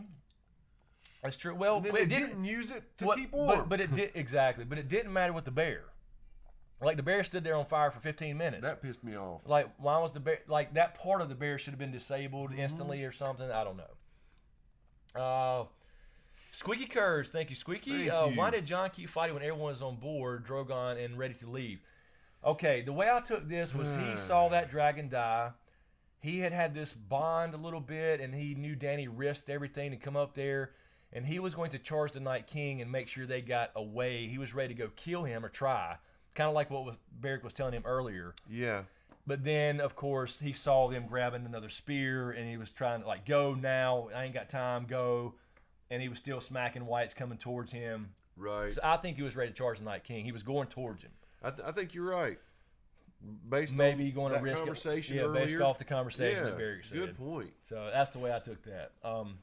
But, yeah, it did piss me off, too. Yes. Actually, at the time. Yes, absolutely. get out of Miss here. Bunkers, thank you. Love watching your streams and videos. There was so much foreshadowing hinting at the child being conceived between Jon and Dany. Absolutely. I always thought Dany would die by perhaps Jon, and all the dragons will perish, and she will unknowingly be pregnant. Yeah, I've been thinking more and more about next season and the end game, and I think Dany could be the one to go. We'll see. I hadn't got there yet, but they definitely, we talked about this a million times already, definitely foreshadow a lot of things about kids and her not being able to have some, so she'll probably be able to have some. Let's see, Gabby Reed. Thank you, Gabby. Jon should have shown Dany the scars in episode 5 when she asked him. I think Arya Sansa scene will be the faces, is to show you how the Veil forces will be controlled after Littlefinger is killed. Hey, hopefully soon, very soon. Yeah, that's a good idea. That is a damn good idea. Yeah, it depends on how the death goes down, if that happens. And idea. yeah, that could be something where Littlefinger still is around. Damn it. So maybe Arya, maybe Sansa's like, okay, I can use my sister Yes. in her darkness, in her... God, yeah. That Good point, Gabby Reed. Good thought, good thought. Ethan Hunt, thank you. We are back to number one this late at night. Are you serious? Yes. Trending again? Just went We back still to number we still one. have almost 3,000 people. That's awesome, 113. Wow. Ethan Hunt, thank you, Ethan. Thank you, sir. I read season 7 leaks months ago, and they were about 90% accurate. I have heard this. I never read the leaks, but I got sent the one part about the dragon. We can say it now. That was the part that was sent before I even knew what I was reading, and I didn't honestly believe it then. As far as not that I didn't believe a dragon wouldn't die, but a white ice dragon, I just didn't buy it at the time. But there you go. Yeah. Also, everybody called me crazy for expecting a white dragon. I said it was too tinfoil, and I reminded them God is still a fantasy series and don't discount it. Yeah, so you got it. You called it. That's right. And I do remember you saying it back then in previous streams. But yeah, the only reason I said the white dragon piece of it was that we just didn't know, and I didn't never rule it out, I don't think, but I was like, we just don't know how that can work with dragons since they're magical. And is that going to OP the Night King, like overpowered? Yeah. It does. It can, which I guess is the idea. So It's got to be the idea. good call. You are correct. Black Box, thank you, Black Box. Thank you. When she said Jon was too little for him, she means the status wise, right? Nothing else can make sense. I think it's a little double entendre there. A little. Yeah, I agree. The double entendre, because apparently that is his flaw. Yep. A small, package. That's what it is. Apparently they're serious about that. Whatever, but he knows the mouth trick. So.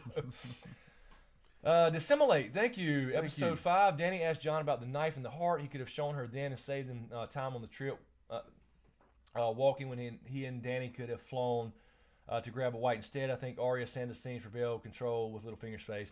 Yeah, I mean, but the scar wouldn't prove anything about the whites. It would just prove he died and he came back with magic, which she's seen magic herself. So yeah, I mean, on one hand, there was issues I had with the trip. There was issues with I had during the trip. Yeah. There are things I loved about the trip, but we could always go back and say they shoulda, coulda, woulda. So I don't know. As far as what if he shows the scars and she said, okay, yeah, you do have a scar, but what they were doing was setting that up for her to actually see it without him wanting to show that. So it was the relationship. Yeah. It was the idea. So I think that's why I did it that way. Let's see. Ethan again. Yep. Thank you, Ethan. The Greek Scorpio, which is what Scorpion is based off of, has a draw weight of around 500 plus pounds. The Game of Thrones version is larger, so let's assume it has a draw weight of 600, 800 pounds. It just pierced Drogon. it just pierced Drogon. Yeah, Proto true. Stark's arm through a spear that blew Viserys' torso. Or Yeah, something. blew through his torso. Yeah. essentially. Right. Yeah, and I guess that's the magical strength or Yeah. OP. He's OP. He's overpowered for a gaming term. I know I keep saying that. Ivan Drago punching that thing. Yeah, exactly. Yeah, I would break you. Yeah, but no, it I guess. But then I guess you got to take into account again if you have to go back to suspension of disbelief. It's a magical ice spear. Yeah. And ice versus fire thingy, So I guess that's part of it too. I guess you just have to assume that. Let's see, Jordan S. My Thank you, bad Jordan. about seeing the ghost clothes joke. That was Jordan. Okay, yeah. Jordan had sent me this. She's wearing ghost pilt. Oh, okay. Yeah, you mentioned it earlier. So Jordan's Yes. like, that was me. So I didn't realize how dark it was until I heard you guys say it. So apparently, though, in the leaked script, it said Dany left Dragonstone out of worry for Jon and Jorah rather than send the Raven. Yeah, but I guess I never read the script, but apparently they did receive the Raven because Tyrion was already advising against it. I don't think she just left on her own accord. Right. The way I took that. Otherwise, there's no reason to have Gendry make it back Yeah, that's and true. say we need to send a Raven. So I think she reacted to that. Who dat? Here's Corey. Who dat? What's up, Corey? 1976. I think. Hope you're still here. I know he was going to bed. Holy shit! I jumped when that bear attacked. like Me too. James did. Great episode. Danny was sure giving John some serious fuck me eyes. Yeah, no shit. Next week going to be badass. Who shat? Damn Saints fans. So thank you, Corey, and Thank you, sir. I'll holler at you before next week for this whole charity event. Vuker, is that Vuker 13? Thank you, Thank Vuker. you, Do you Vuker. think Bran will warg into the Ice Dragon and turn it back against the Night King? Possible, certainly possible. Now, we just don't know how that works. Yeah. We actually need Bran to show how powerful he is. I agree. Since This the Night season, King is that's showing when how powerful he is now.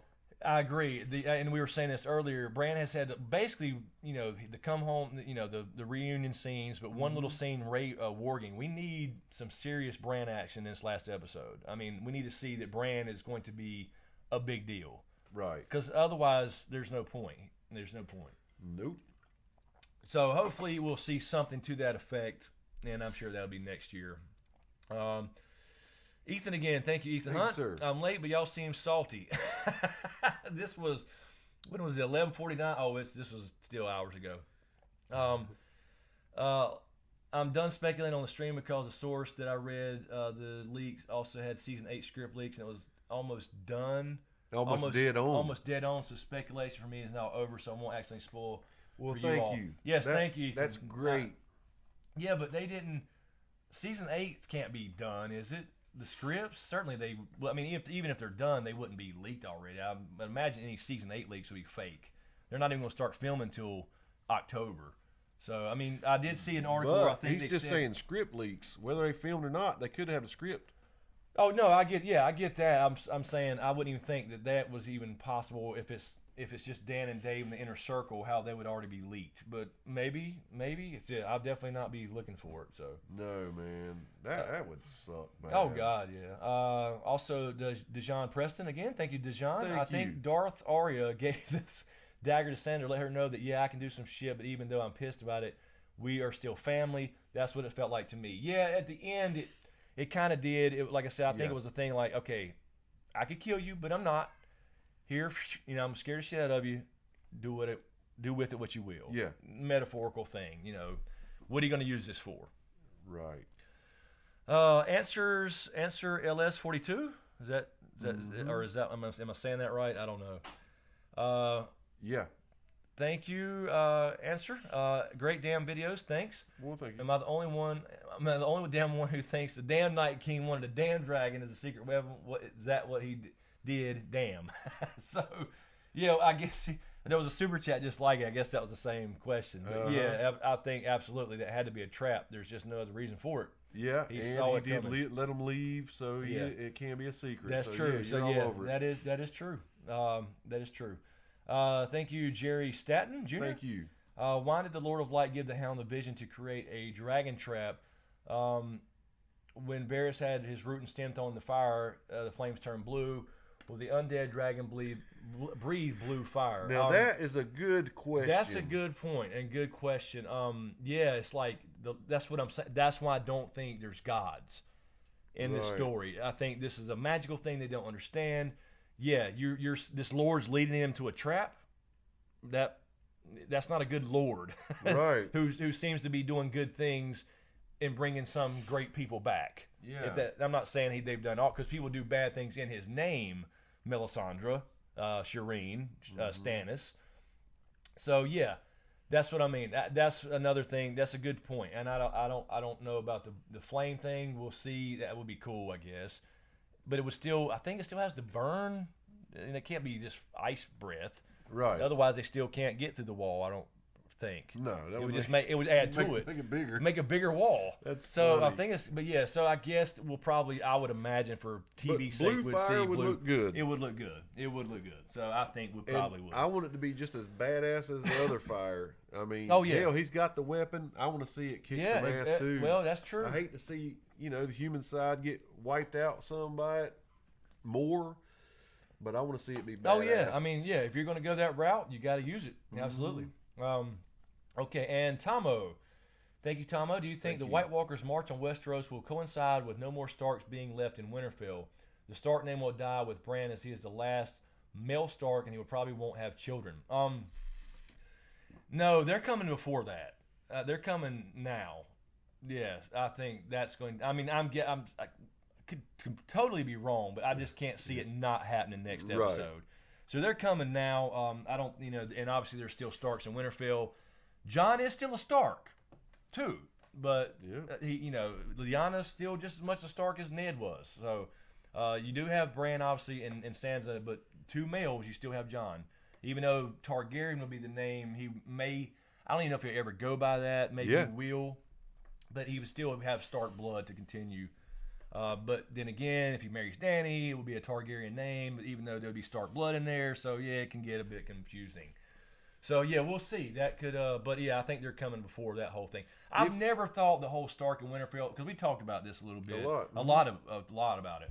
I never thought that there always has to be a Stark and Winterfell is necessarily a real thing, as in like it's keeping it's a magical, something from happening. Right. I think that was more of just a random saying that always needs to be there to control things or take this complaints. Is our house. To rule the North. To rule the North. So now, do you think if Jon does take the Targaryen last name, he'll take the name that was whispered in Ned's ear as his first name? He'll just totally change his name? I don't think immediately. No. I mean, at some point he will have to accept that, and maybe, but.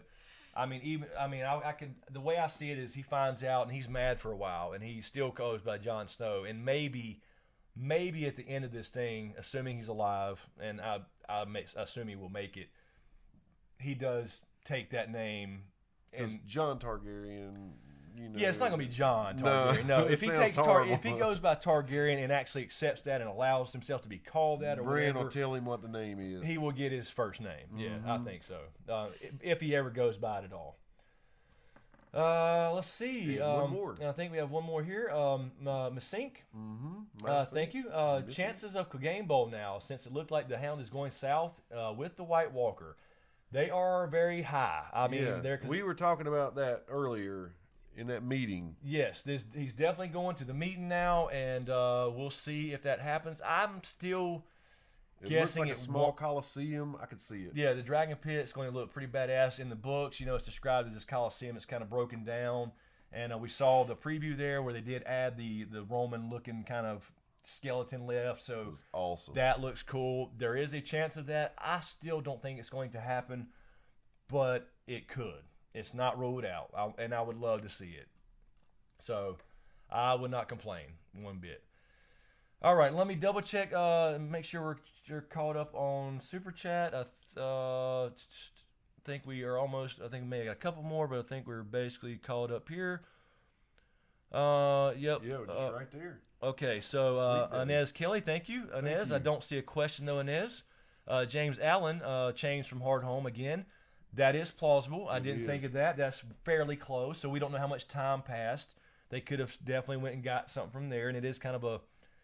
It was a wilding port, but you didn't. I mean, so you don't know what they have as far as bows. They're not known for having their own ships and chains. Yeah. Now, what about Stannis' fleet still up there? We never know what happened to Stannis' fleet. Apparently, they took the wildlings back to to Eastwatch. That's right. So that would be at Eastwatch, you would think, or maybe now in White Harbor if Jon took them to Winterfell or to the further south. So maybe there was something there. I guess maybe we'll find out. But yeah, you could you could say that could be possible. Certainly possible. Aetherion again, thank you. Everybody, please rewatch The Cave. Mute the volume. Whoa. The cave scene? All right.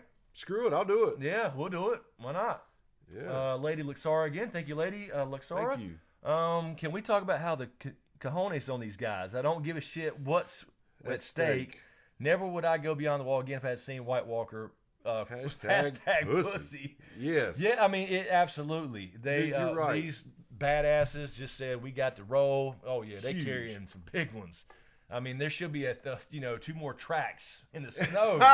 There should be 2 more tracks between the damn footprints. Is what I'm saying. I'm just absolutely. Carol Brown, thank you, Carol. Why do you keep paying, Carol? Thank you for all you do. Q&A, the Hound is heading to King's Landing with the new kicking punching bag. Rate chance of the game ball next episode. Just said that. I think it's up there. I still don't think it happens, only because we got different plans for the Hound. Yeah, we do have different I think plans he'll for that. say something to him though, or he'll look at him or flip him off or call him a cunt or whatever. But hell yeah. I don't know if it'll happen because he leaves Cersei's side and somebody could kill her, be done with it, and it's over. Yeah. So I don't know if he leaves Cersei, and Cersei would have to order that. So Yeah, at that moment, it's a bad move. it's a bad move at that moment. So anyway, and I'm glad you said that again, Carol. Though the big thing. The revelation to me in this episode, and I'm going to think on this, and if you guys have any ideas, let us know. The Whites going after their own little buddy again. I said this early in the stream. So weird, it's man. So weird. They scream for help, which I can understand that kind of, but then they're actually trying to rescue it. Like they're going towards it to take its ropes off and shit. Yeah. Wow. Why? Right. It's just 1 in a billion. I mean, I don't know. is Very so odd. crazy. Very odd. There's something to that, and I'm sure they made sure to show us that. So They did they made sure to show it multiple multiple times. So we will see something about what's going on with that revelation. And last one here, Mike Harris. Thank you, Mike. Thank you so much, Mike. Mountain is a white Question mark. Yeah.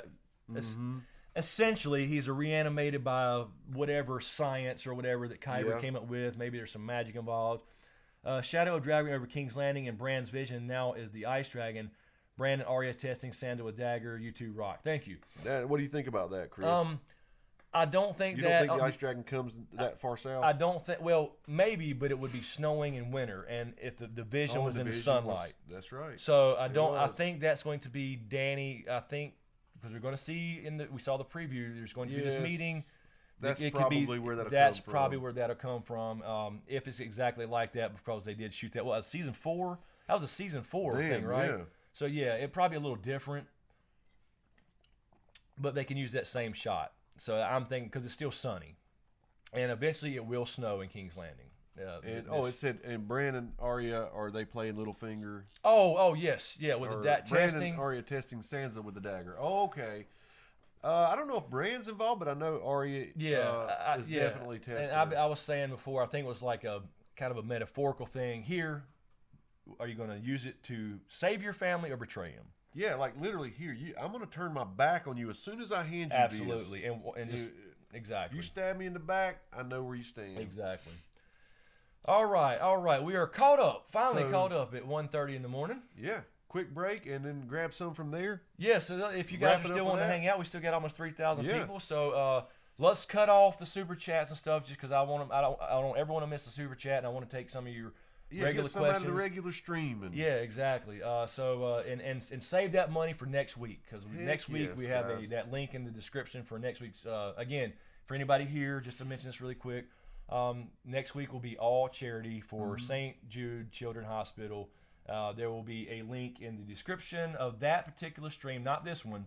And I will paste this again for you every guys to donation share. over $100. I'll take off an article of clothing. Oh my God! Oh my God! It's already done, and now it's this is gonna be horrible now. I'll come in here dressed with it. I mean, like that kid on Christmas Story. He's got so many layers of clothes on. God, yeah, walking around with the. Oh shit! So anyway, yes, next week, we won't do super chats. I mean, we'll still answer questions and talk about the episode, but but no super chats and no Streamlabs next week. It's all going to go through that link. If you would like to donate, feel free, and that will be in that the link I just put in the chat, and we'll be sharing this throughout the week and all that stuff too.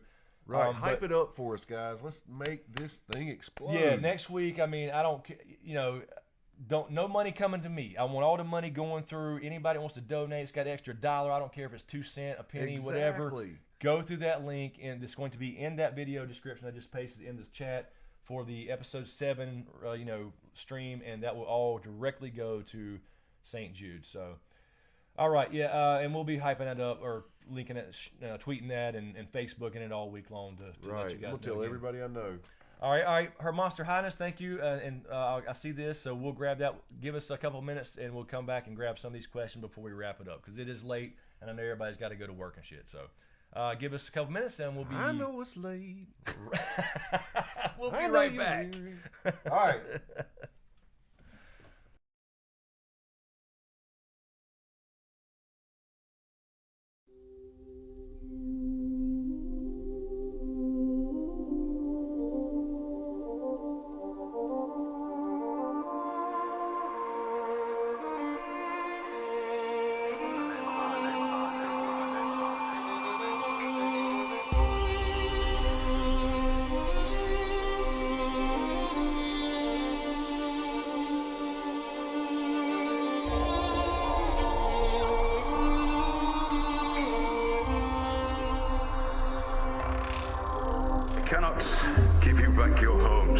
Restore your dead to life. But perhaps I can give you justice in the name of our king.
All right, we are back. That's still music playing, I guess. Oops. I hear Okay. it. All right, I think the music's off. All right, so now let's take some regular questions here. Her Monster Highness hat. Wait a minute, I just lost it. Damn it. Just had it there. I don't know where that's going to be. Okay. There we go. Okay, Her Monster Highness has one from Snow. The flaming white tried to ignite the white they had tied up. John put out the flame. Oh, okay. That does make sense. They were trying to kill it. They were trying to kill it. Is what? Yeah. Good. I'm glad you said that because I was like, why is John, what is he reaching? He was reaching over. That is a good point. That is a good point. Absolutely. Yes. I can't wait to watch it again now.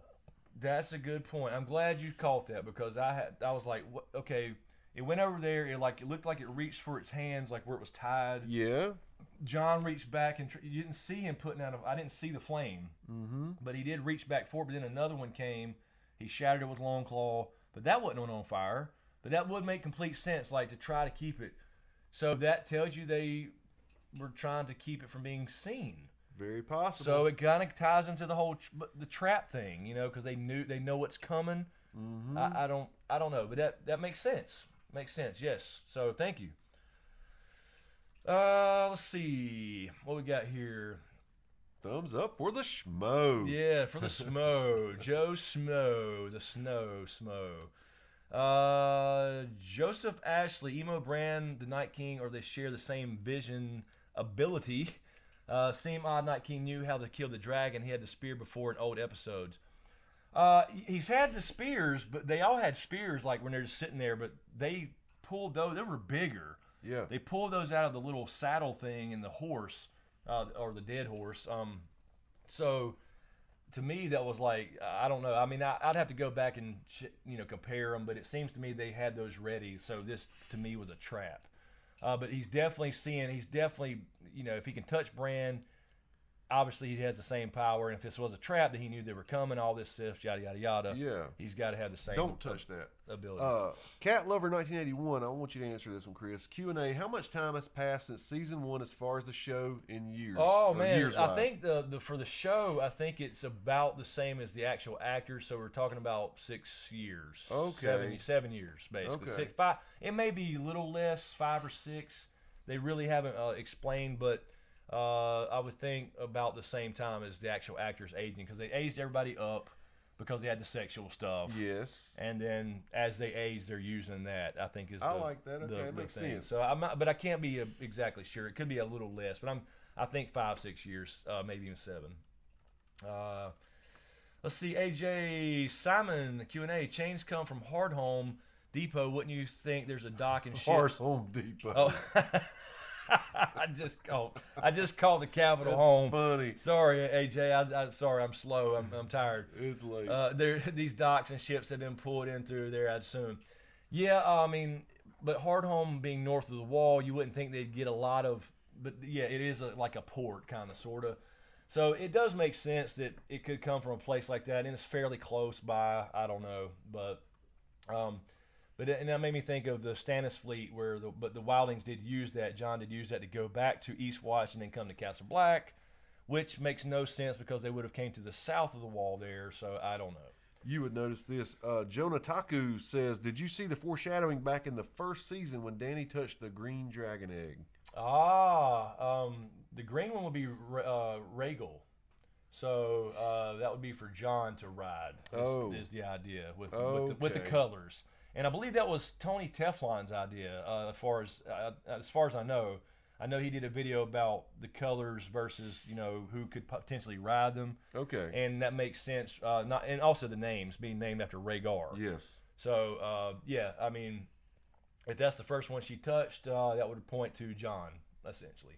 The Syrian is the cream one. Was yeah. Excuse me. Sickle. Let's see here. Common Sense TV. What was your overall rating? Oh man, thank you. I really don't do ratings. I never don't either, have but on the I'll show. give it about a 6. I'll tell you what. I 6.5. know. I know some people were early on were probably like, "Damn, I'm never really harsh on this show." But I mean, usually you can fit that. Okay, well, it's magic. It's you know what I mean. You have to suspend that disbelief for some things, and I completely get that, and always have, and I still enjoy the show. You actually told me that when I started watching it. Yeah, I mean exactly about because you were never a big fantasy fan. But just those couple things bug me that you really can't see, like the change or whatever. And like I said, some people are bringing up good points. Could have been hard home, but again, how do you get around its neck? Where'd they get them? How much time passed? And I know they didn't explain that. It just felt like there was a piece missing, like somebody had said earlier.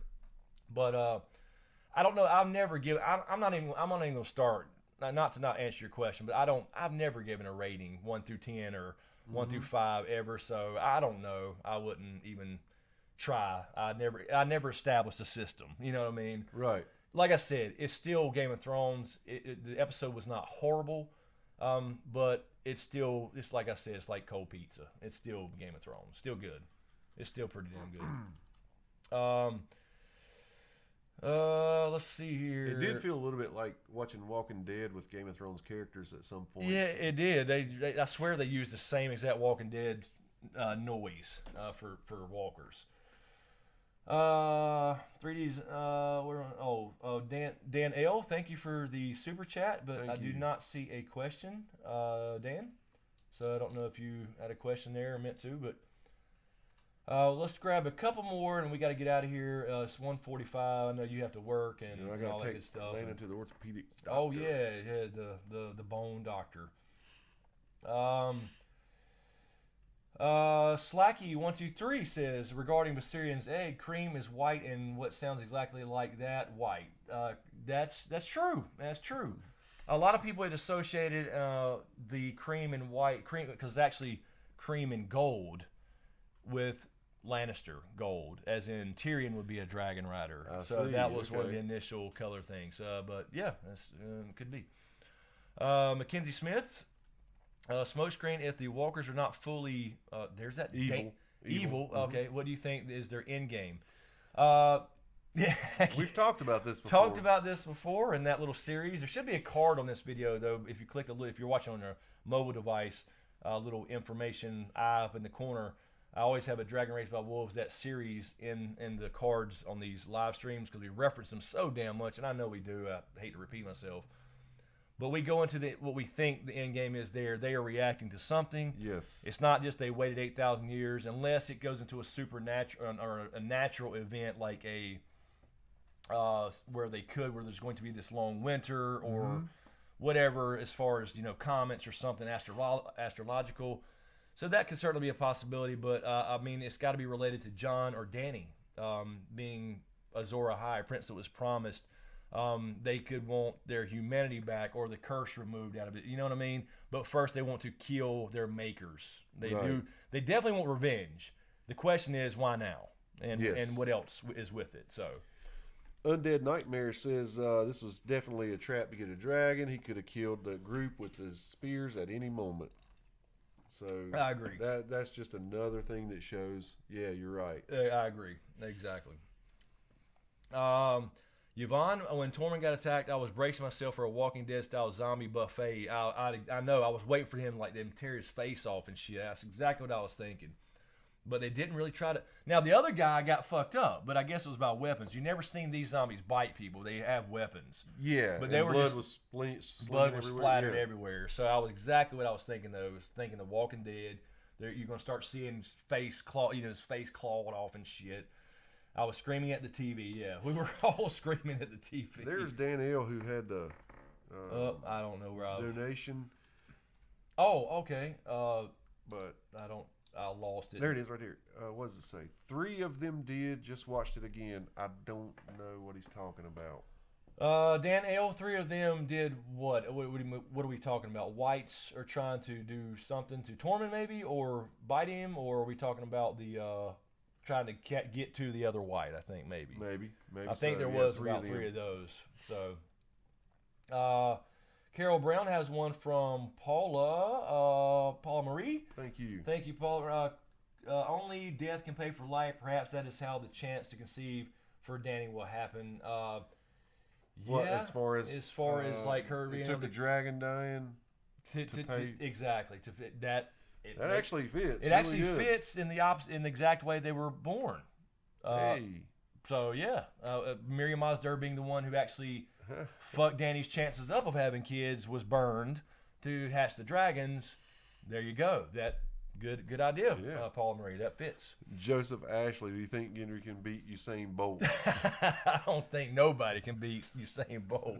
I mean, it was a good run there he had. He's definitely in good shape. And the Ravens could beat the Concord. But you know that I can buy the running shape thing in that world because we talked about this before. Like Tormund.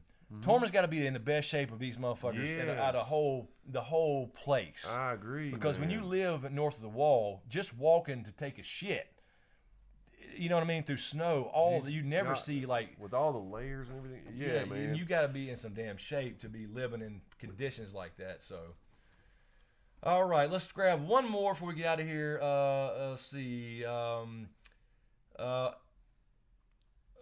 Let's see. Cuddly Crow from Carol. Thank you. I think the strength of the whites has to do with the condition they are in, skeletons, fresh kill, etc. Yeah, probably there's some weaker than others. I would agree with that. That makes sense because skeletons are very brittle. You see them smash them up pretty quick, and the other ones you see, give them more trouble, like Tormund being pulled under the water. So yeah, that would make complete sense, for sure. All right, and for good measure. There it is, Daniel. 3 spears for the Night King. And he had chains ready, so he has seen this coming and was ready for it. I wonder if the dragon white will be the key to bringing the wall down. Yes, Dan. Absolutely. It's got to be. That is the key. It's got to be the key. That's the whole reason he set the trap. It's the whole reason he set the trap, because if they're not going with the brand mark, which apparently they're not, he went through the wall knowingly having that mark. I guess it just worked that one time, which is fine. It's magic. The only reason they need a dragon is to melt the wall. That's it. You melt the wall, the magic dies, they can come through. Because, I mean, he could fly, technically he could fly over himself right now. Yeah. But he would be alone. Right. So he's got to bring his army, he's got to bring down the wall. And I just pictured him bringing a couple over in a basket. Yeah, a couple at a time. Okay, last one. We got Carol grabs one from Max. And Carol. We'll get out of here and let everybody go to sleep. The fact that they've made only 6 episodes shows they're suffering with the budget. This sucks because it means they have to squash the plot into fewer episodes. What's your opinion on this? I don't think there is really a budget issue. I mean, I do think they have to pick and choose things for sure, like Ghost not being in the show. But if you think about it, this episode was long. Yeah. Next episode is going to be longer. And from my understanding, now this is not confirmed 100% unless somebody has an article somewhere maybe, but I believe from what the producer said, next season, every episode will be longer. So you're actually going to get 13 hours, I believe, of television versus 10. Okay. In 6 episodes. So you're talking about more than a 10-episode season next year, if that's the case. Now, I'm not 100% on that, but that's what I've read. That would be fantastic to me. So it's actually a lot more TV time than even a 10-episode season just crammed into fewer. Because I always feel like each episode is too quick anyway when they're normal. Yeah, they do. You're so into it. It's just over. It flies. I think we do have one super chat left. I just don't want to be sure. I want to be sure we don't miss that one. So let me double check that really quick. Yes, Dave, go forth. Thank you, Dave. I thought the Night King would have a white Hodor and a white Summer close by, knowing they were important to Bran. Yeah, I mean, we had speculated that before. Technically, they should be whites, but I just don't think they're going to show them, because then, think about it, you got to pay Kirsten Nern, or whatever his last name is, another year. Sure do. So that does go into some budget stuff, and then you have to have the CGI to specifically show Summer. So they're out there. They technically should be whites, but they're just not going to show them. So they could have actually had Summer in place of the polar bear. That's true. That would have been cool. That's true. Yeah, I mean, they spend money on the polar bear to randomly kill Thoros or injure him. Yeah. When he could have just been killed during the fight instead of showing Ghost for the last 3 episodes, or for just walking by, or getting, Sansa petting him or something. So, all right. So, yes, and Amanda says, once again, R.I.P. Thoros of Mir, uncle. All right, so yes, Paula Marie, we have 2,200 likes. Outstanding. Awesome. Thank you all. Heck of a night tonight. Anyway, we'll get out of here. And before we go, again, in case you happen to be in here and wasn't in the last 3 or 4 times I mentioned it, next week it will be completely a charity stream. We'll talk about the episode and break it down just like we always do. But we will. There will be again a link, and we'll share this throughout the week. And the moderators, you guys can post these links too in here as well. This video link will be the stream for season 7. What did you? I'm sorry, James. Did you see? Well, I was just trying to remember. Maybe just double check that. While you're talking. Okay. But yes. So next episode, the finale, we're going to try to use the power of this awesome ass show we all love, and we're hitting live trending every week. Man. Let's get this. This is all going to be charity. It's going to go to the St. Jude Children's Hospital. We've all been touched by horrible cancer in some way, shape, or form. I have close friends that have. I have my own family. Right. I know you have. Everybody I've ever known has. So we're going to use that and try to do something positive. So next week, again, no super chats for us. I mean, we'll still answer all the questions that we can get from the regular chat. And if you can't actually comment when you click that link in that video description, you can comment there as well. So we'll shout out everybody who donates and all that good stuff. But it's all going to them. So next week, no super chats, no Streamlabs for us. We'll just stand here or sit here and talk about the show and just watch this. We'll have a widget on the screen. Have a blast. Yeah, we'll have a widget on the screen so you can see the donation going up as people donate, and let's get these kids some money. So let's do it, guys. Let's see. Let me double check. I think we're good on Streamlabs. We are. So anyway, thank you guys so much for hanging out again, getting us back to live streaming. Thank you for all the moderators. Thanks for everybody for subscribing. If you hadn't subscribed, please do. Create an account if you don't have an account for YouTube. It helps out the channel, getting those numbers up, and share. If you enjoy this channel, share the videos. Likes are great and comments are great in regular videos, but sharing gets it out there to other people. If you have forums you like to, you can share things on forums, and any place you hang out online that you would think people enjoy Game of Thrones content, whether that's groups on Facebook or whatever, do that. That's the biggest thing that helps the channel grow, and we'll keep doing this kind of charity stuff too every once in a while for sure. And of course, the bigger the channel, the better we can help these charities. So that's right. But thank you to Carol Brown, Amanda Kane. Thank you so much, Jay Scar, Her Monster Highness. I didn't see everybody tonight. I know, but as far as Tarzan on here, earlier was he certainly was. Thank you to Nightbot for being a dick as usual. But no, I'm just kidding. Nightbot, he's there for. Who made Carol Brown a moderator? I don't know. Who's Carol Brown? I'll have to check into that. Okay.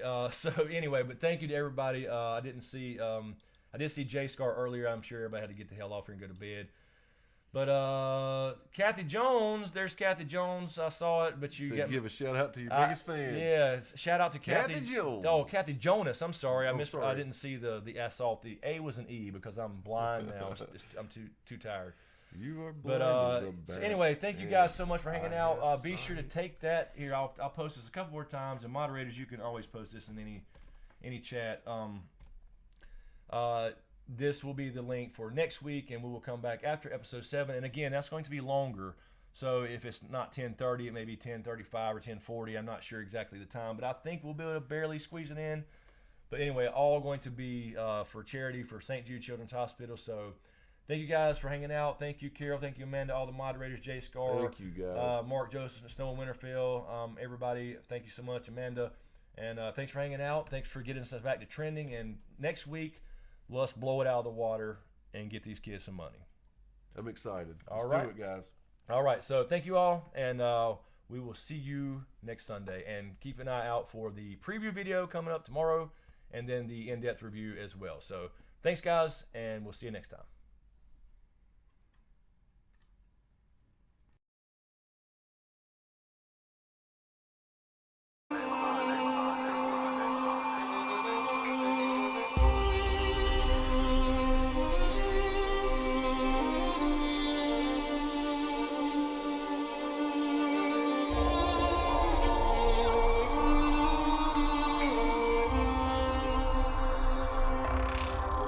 I cannot give you restore your dead to life. But perhaps I can give you justice in the name of our king.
Perhaps I can give you justice